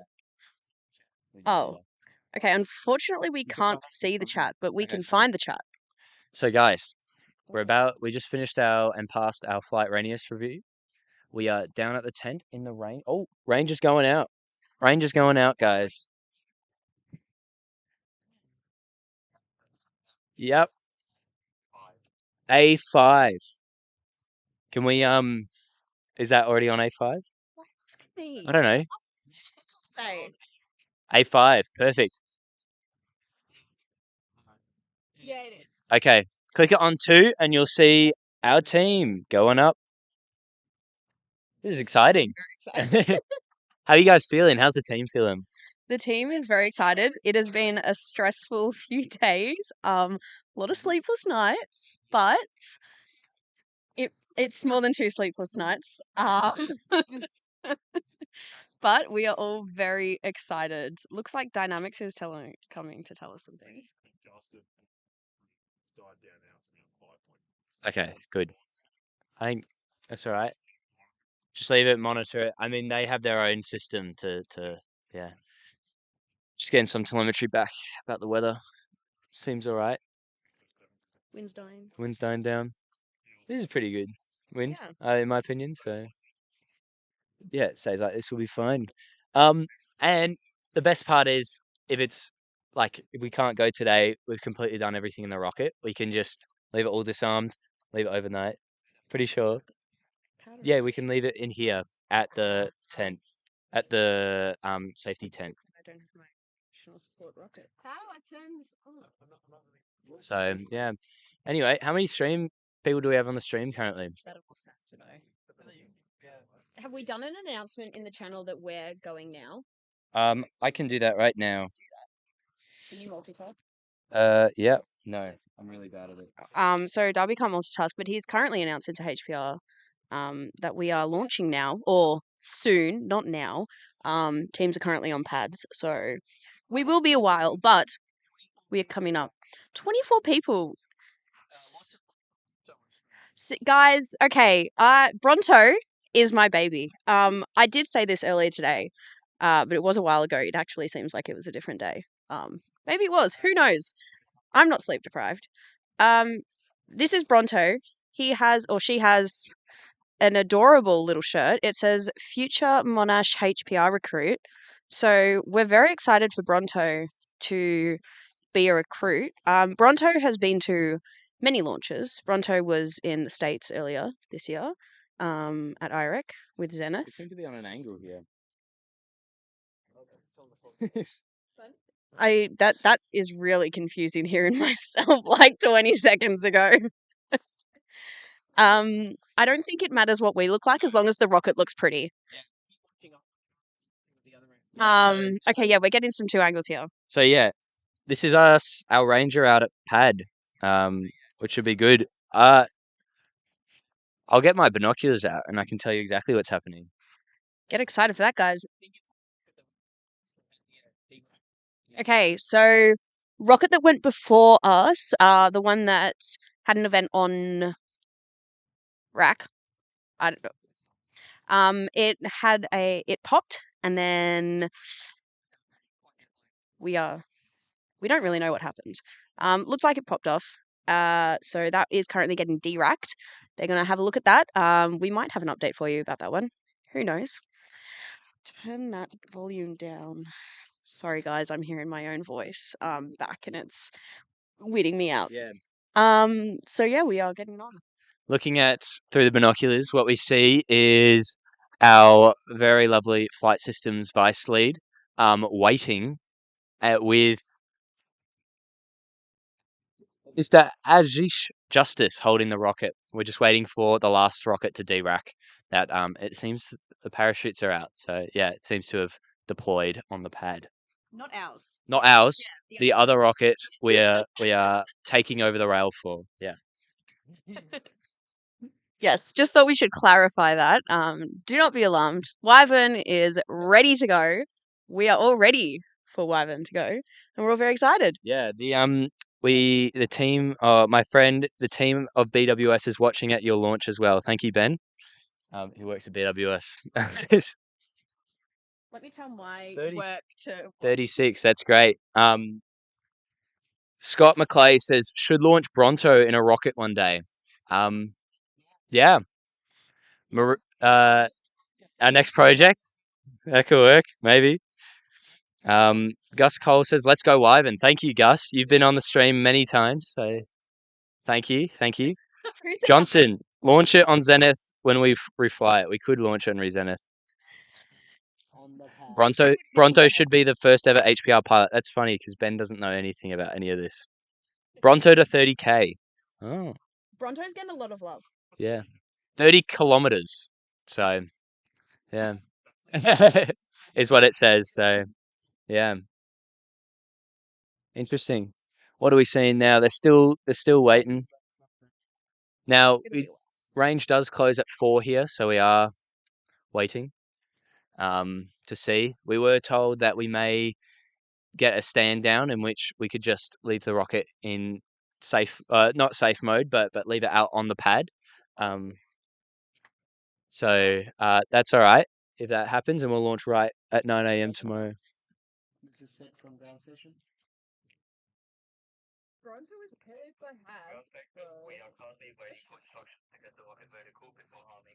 Yeah, one sec. Yeah, I know. Yeah, 1 second. Okay, I've just been handed a lot of things. Bronto is taking a beating from the wind. Yeah, Bronto can take Darby's chair. Bronto, I feel, is more important. Don't tell upper management I said so, guys. We all love Bronto. We all love Darby. We love Bronto more. Look at how I really can you see Bronto on the stream, guys? Is Bronto visible? Guys, I'm so sorry. Okay, Bronto is front and center, hopefully. Not quite. Okay, you can have this back now. Perfect. Anyway, just to recap for the rest of the team, we've been working hard today.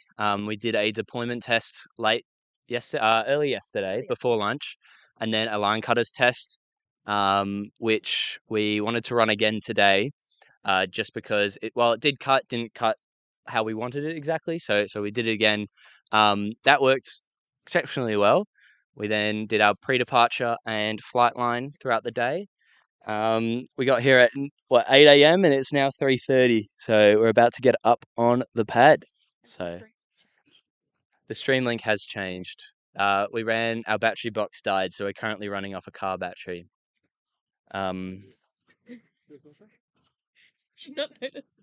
Yeah, so we've got jumper cables jumpering the car battery onto the main battery, so it's working well.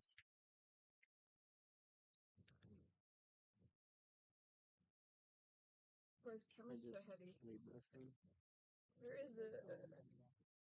Does anyone see it before the tripod? We would like to give a good shout out to our project lead, Dasun.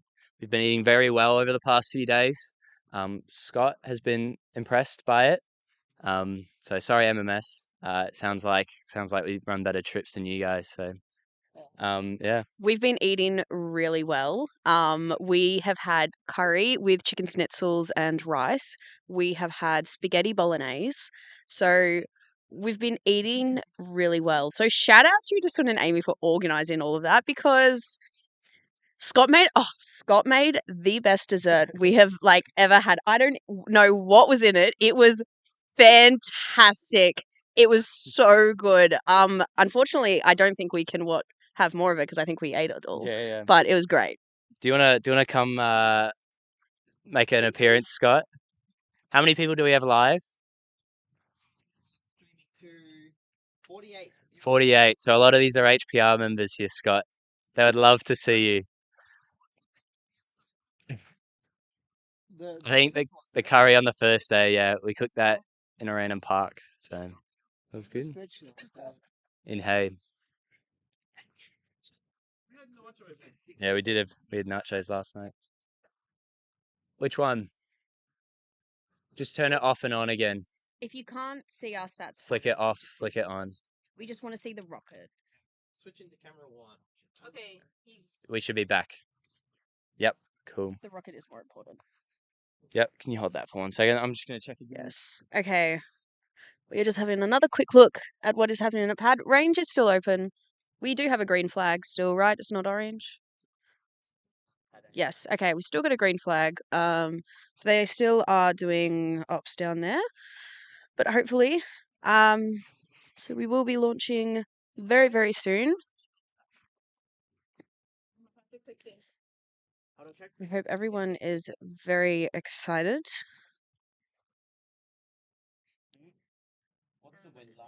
I'm no longer in the sun and I'm now getting very cold, but I have Bronto here to keep me company and keep me warm and take my mind off the cold. What are we looking like? We are still waiting for the team down at pad to clear off before we can go on, so we're just waiting there. Yeah, does look like the rocket before us deployed on the pad, and so he did not ignite his engine, but deployed the rocket. So he's just cleaning some of that up for us. So hopefully we get on in the next 10 minutes. Otherwise, I believe we'll need to stand down for tomorrow, unfortunately.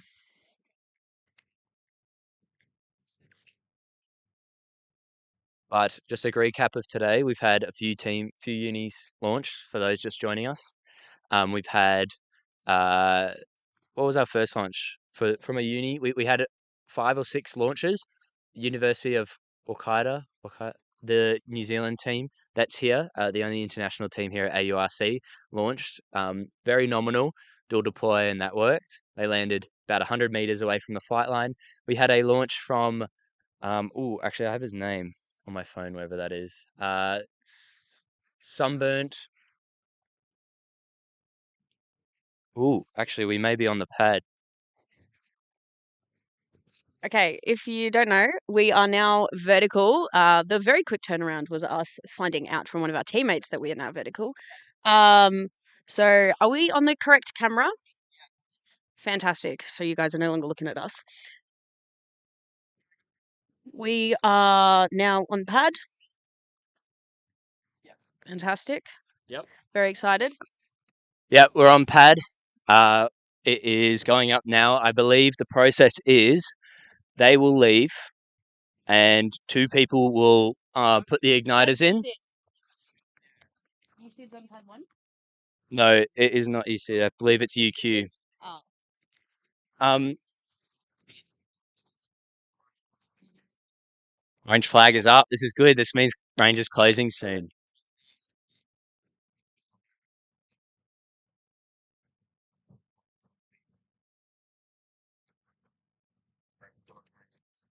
All right. It says we'll install igniters in 2 or 3 minutes. I'm going to get the drone ready and give you guys some better views here.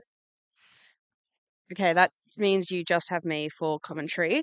I'm probably going to forget to talk because I am very excited. I have spent all day in a tent to get this rocket ready. Also got up very early to make sure this rocket would be ready. Stayed up very late, as did most of the team. So we are all very excited to see this launch. A lot of hard work has gone in, not just recently, but also over the last 2 years that we have been designing this rocket and validating this rocket. And we are all very excited. Hopefully we can get you guys some drone footage soon as well, get the really cool views. We are all very excited. I'm getting a few excited squeals from one of our Dynamics members.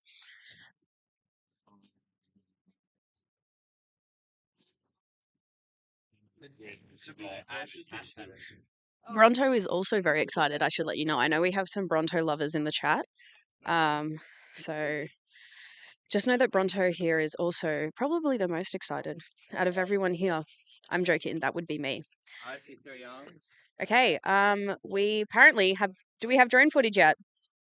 We're still working on that, guys, sorry. You guys will probably know before I do if we get drone footage or not, because you will see it.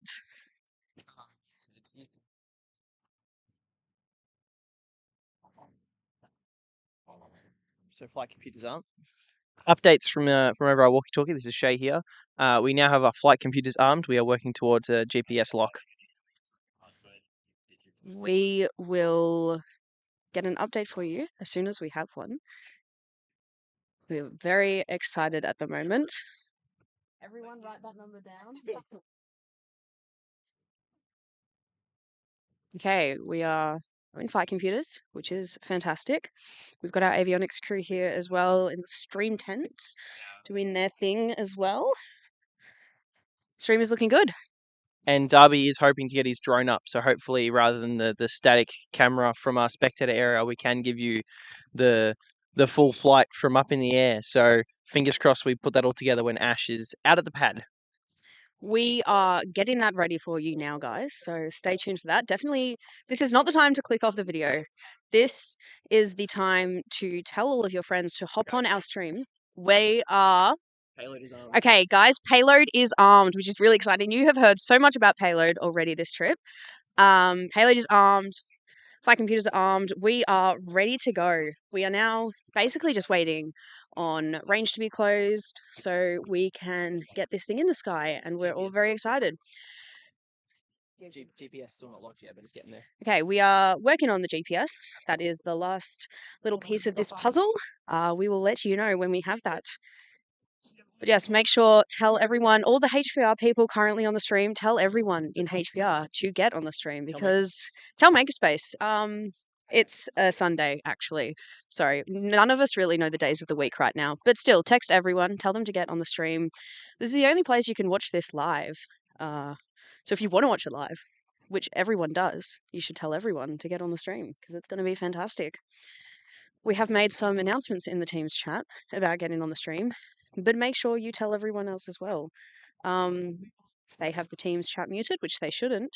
They might respond from a text from you guys. So get on that. We have GPS, guys, which is absolutely fantastic. So this is really good. We are all ready to go. Everyone up here is now very excited. Everyone is smiling. We're all on our feet. We've all got up. We're all bouncing around. We're all very excited. Looks like we've got some people getting back in the car, which is a fantastic sign. It means the rocket is ready to go. All we are waiting on is team at A1, they've still got some pad work to do, and it looks like we've got some people out at A3 as well, so they'll be sorting that out, but we are good. Motor igniters. Motor igniters. I don't really know what that means, guys, so Shay will explain for you. I mean, it's been a while since I've been at a Monash HPR COTS launch, but the motor igniters is one of the final steps, and we do have our flyer of record, a Chief Justice, L2 certified. Just ask him. He is there to put our motor igniters in, and from there it's beyond us. We put our hope and we put blood, sweat, and tears into this project, and we are about 10 minutes away from our launch. I don't know if the camera is actually picking this up. Looks like we have a late addition to the pads. There's a team that's adding themselves onto a rail at A4. We're not panning. This might just delay the closure of the range. What's our flag status at? We're at an orange flag, so that means they are closing the range. They're expecting teams to start coming back. They're expecting only 1 or 2 members out there. Danura tells me UTS is out there trying to get their rocket up. Young eyes. You didn't know he's the youngest on the team? Danura, he is the youngest man on the team. So he's got some stuff. All right, Darby's going to come take over and hopefully give us some drone footage. We swipe over. Here we go. Yes, we do have drone footage. You can actually see us. We haven't taken off yet. I don't know how to change the name. This isn't UQ Space. This is Wyvern from Monash HPR. Unfortunately, Ash has left us. He is our flyer of record, which is fantastic for him. But he's sort of left some, I'm not going to say incompetent people in charge of the stream, but we are very much less equipped to deal with the stream as he is, to put it delicately. We will try, but no guarantees. Maybe just don't, guys, I know there's an Excel spreadsheet. Darby is trying to spell Monash at the moment. He's struggling a little bit, but I think he's got it soon. It was meant to be Monash then Wyvern. Okay, guys, some technical difficulties with Darby's spelling, but we are getting there. We've got 3 people now supervising him. Yeah. And actually, if we all turn around, we should be able to wave to the drone somewhere. I don't actually know where it is. Oh, it's on top of the transporter. So, hi everyone. Hey everyone. We just had to confirm that Darby spelled Wyvern correctly, which he has, which is fantastic news, guys. Very successful launch. We will be dyeing Leah's hair green. Yes. Tomorrow, Darby and I will be spraying our hair green. Are you excited, Darby? Don't know if I completely agreed to this. He 100% agreed Yes, to he it. did. Yes, he did. He agreed to it. We found some green hairspray. I immediately wanted to spray my hair. And then I roped Darby into it. So, and hopefully we can get some other members as well. But Darby will definitely be one of them. Yep. You heard it here first. You guys can all hold Darby to having green hair. He is slightly concerned that it won't wash out, but it does say on the back of the hairspray that it will wash out. So he will be fine. And everyone wants to see that. We have igniters going in. We can see Ash now crouching down, putting those igniters in.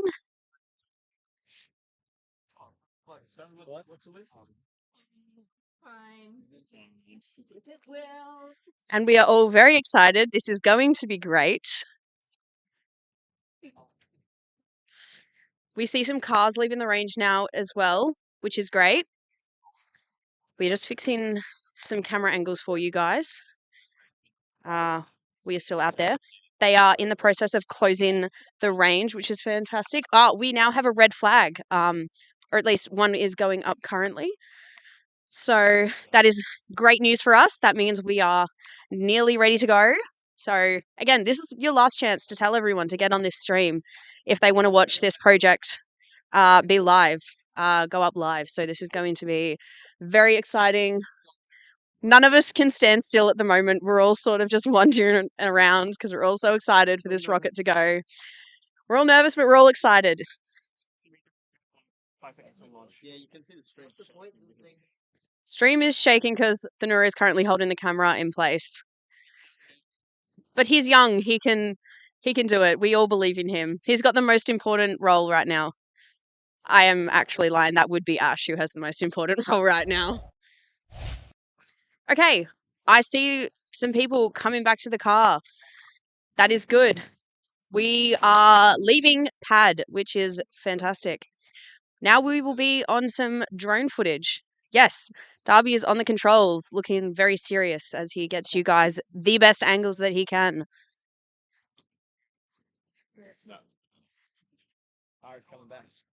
As you guys can see, the Monash car is coming back. All the teams are returning. We have that red flag up.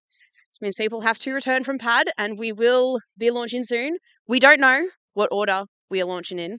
So the first launch you see might not be us. So just keep that in mind. We are probably more excited than you. So we can all be patient.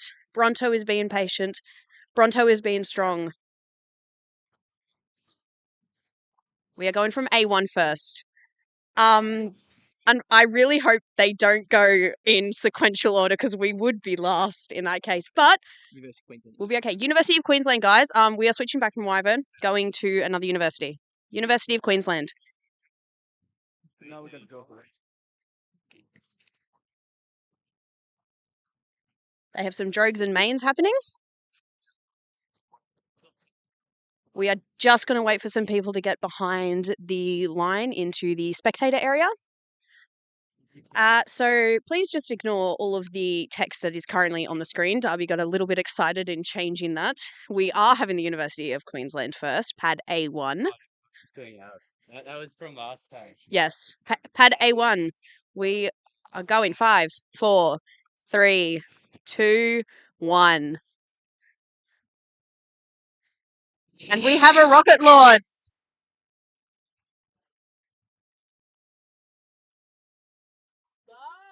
That is very nice. Just arcing over now. Still arcing over.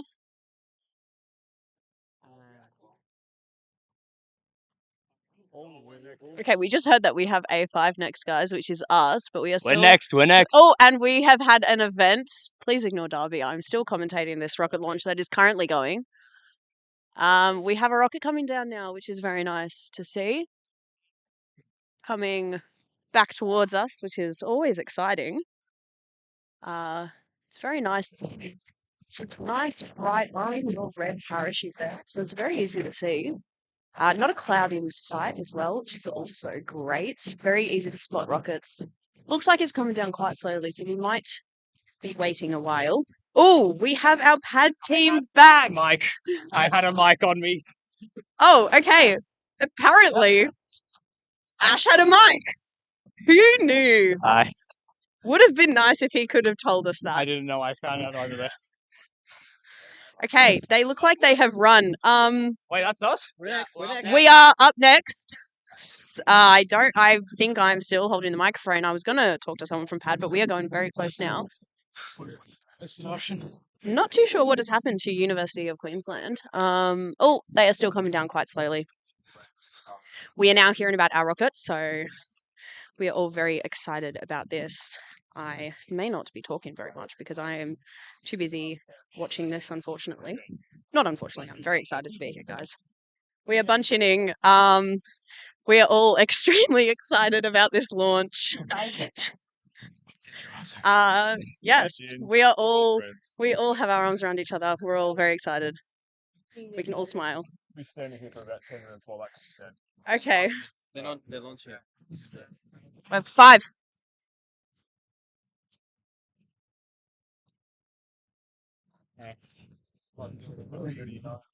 Igniters. 5, 4, 3, 2, 1.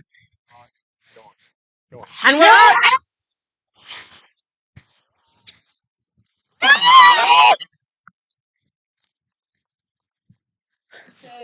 Alright. Okay, and we're arcing over. Come on. Okay, Come on, Drew. we're still going. Let this shit. And we have an event. That'd be fun. That's 25. Nah, it's a bit fast. And we're still coming down. I've lost it. I've still got eyes. We are coming down very fast. very fast. And we have landed. Not too far away, which is nice.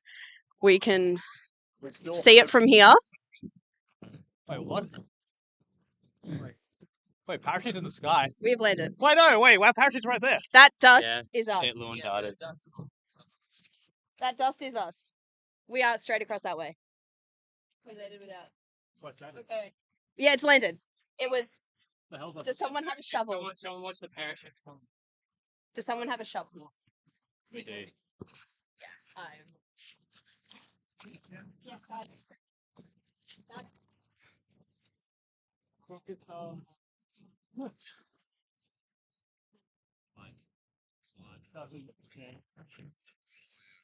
Let's get excited.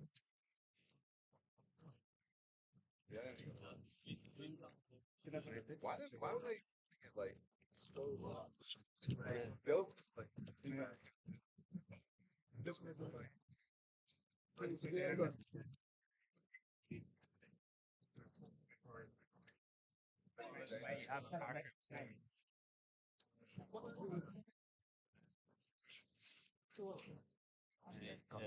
What's on there? Parachute. You might have to know. Actually, why don't we do a quick box? Yeah.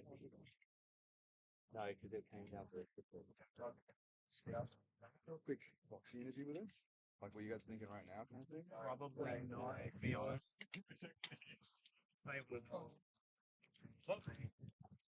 Good derby.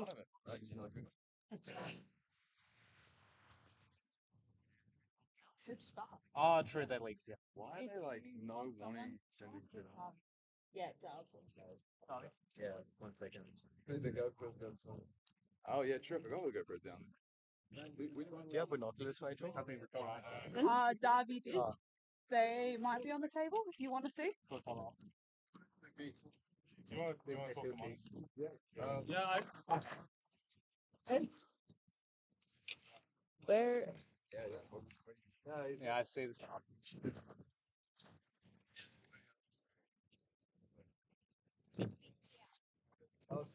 How's your initial reaction? I mean, like, just. What is?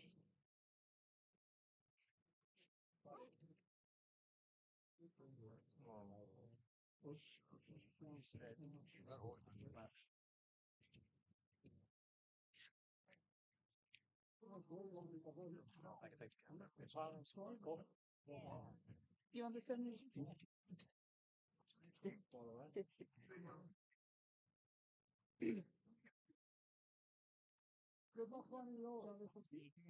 Right.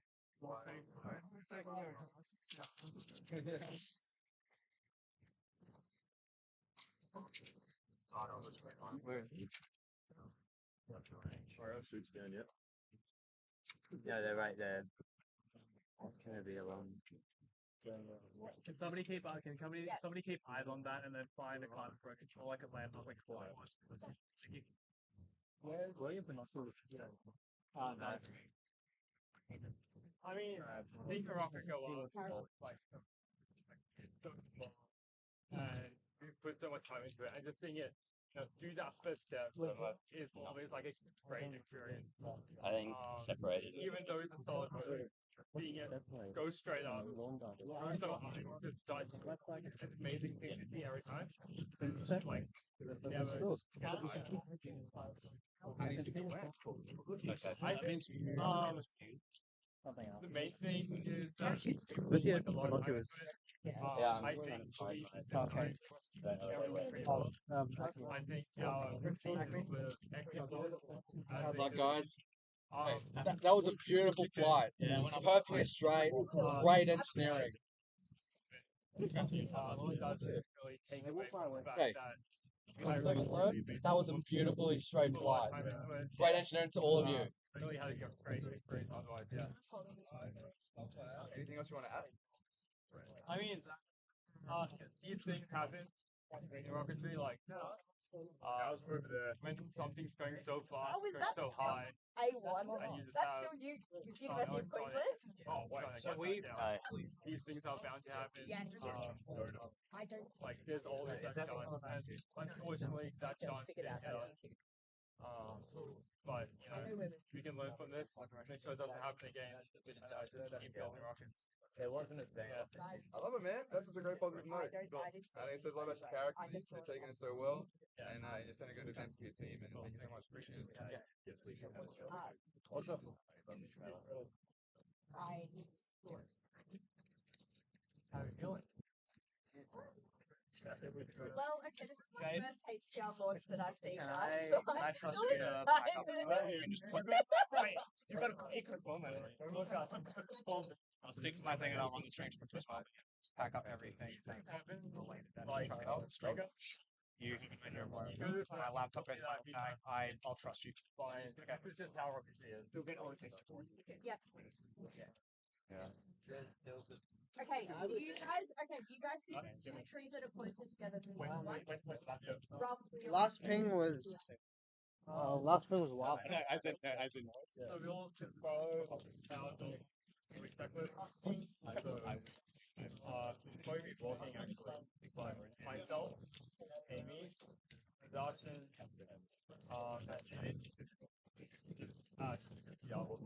along with the intern members, will follow the recovery checklist, so that will be taking a few items and sitting out. Mike. Everyone else, I'll take up. That'd be great. All right, thank you for those who are still here. This is Darby.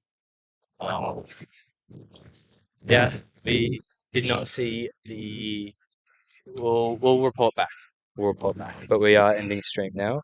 Thank you for everyone that joined us for the day. It was a fun day. We'll be back here tomorrow.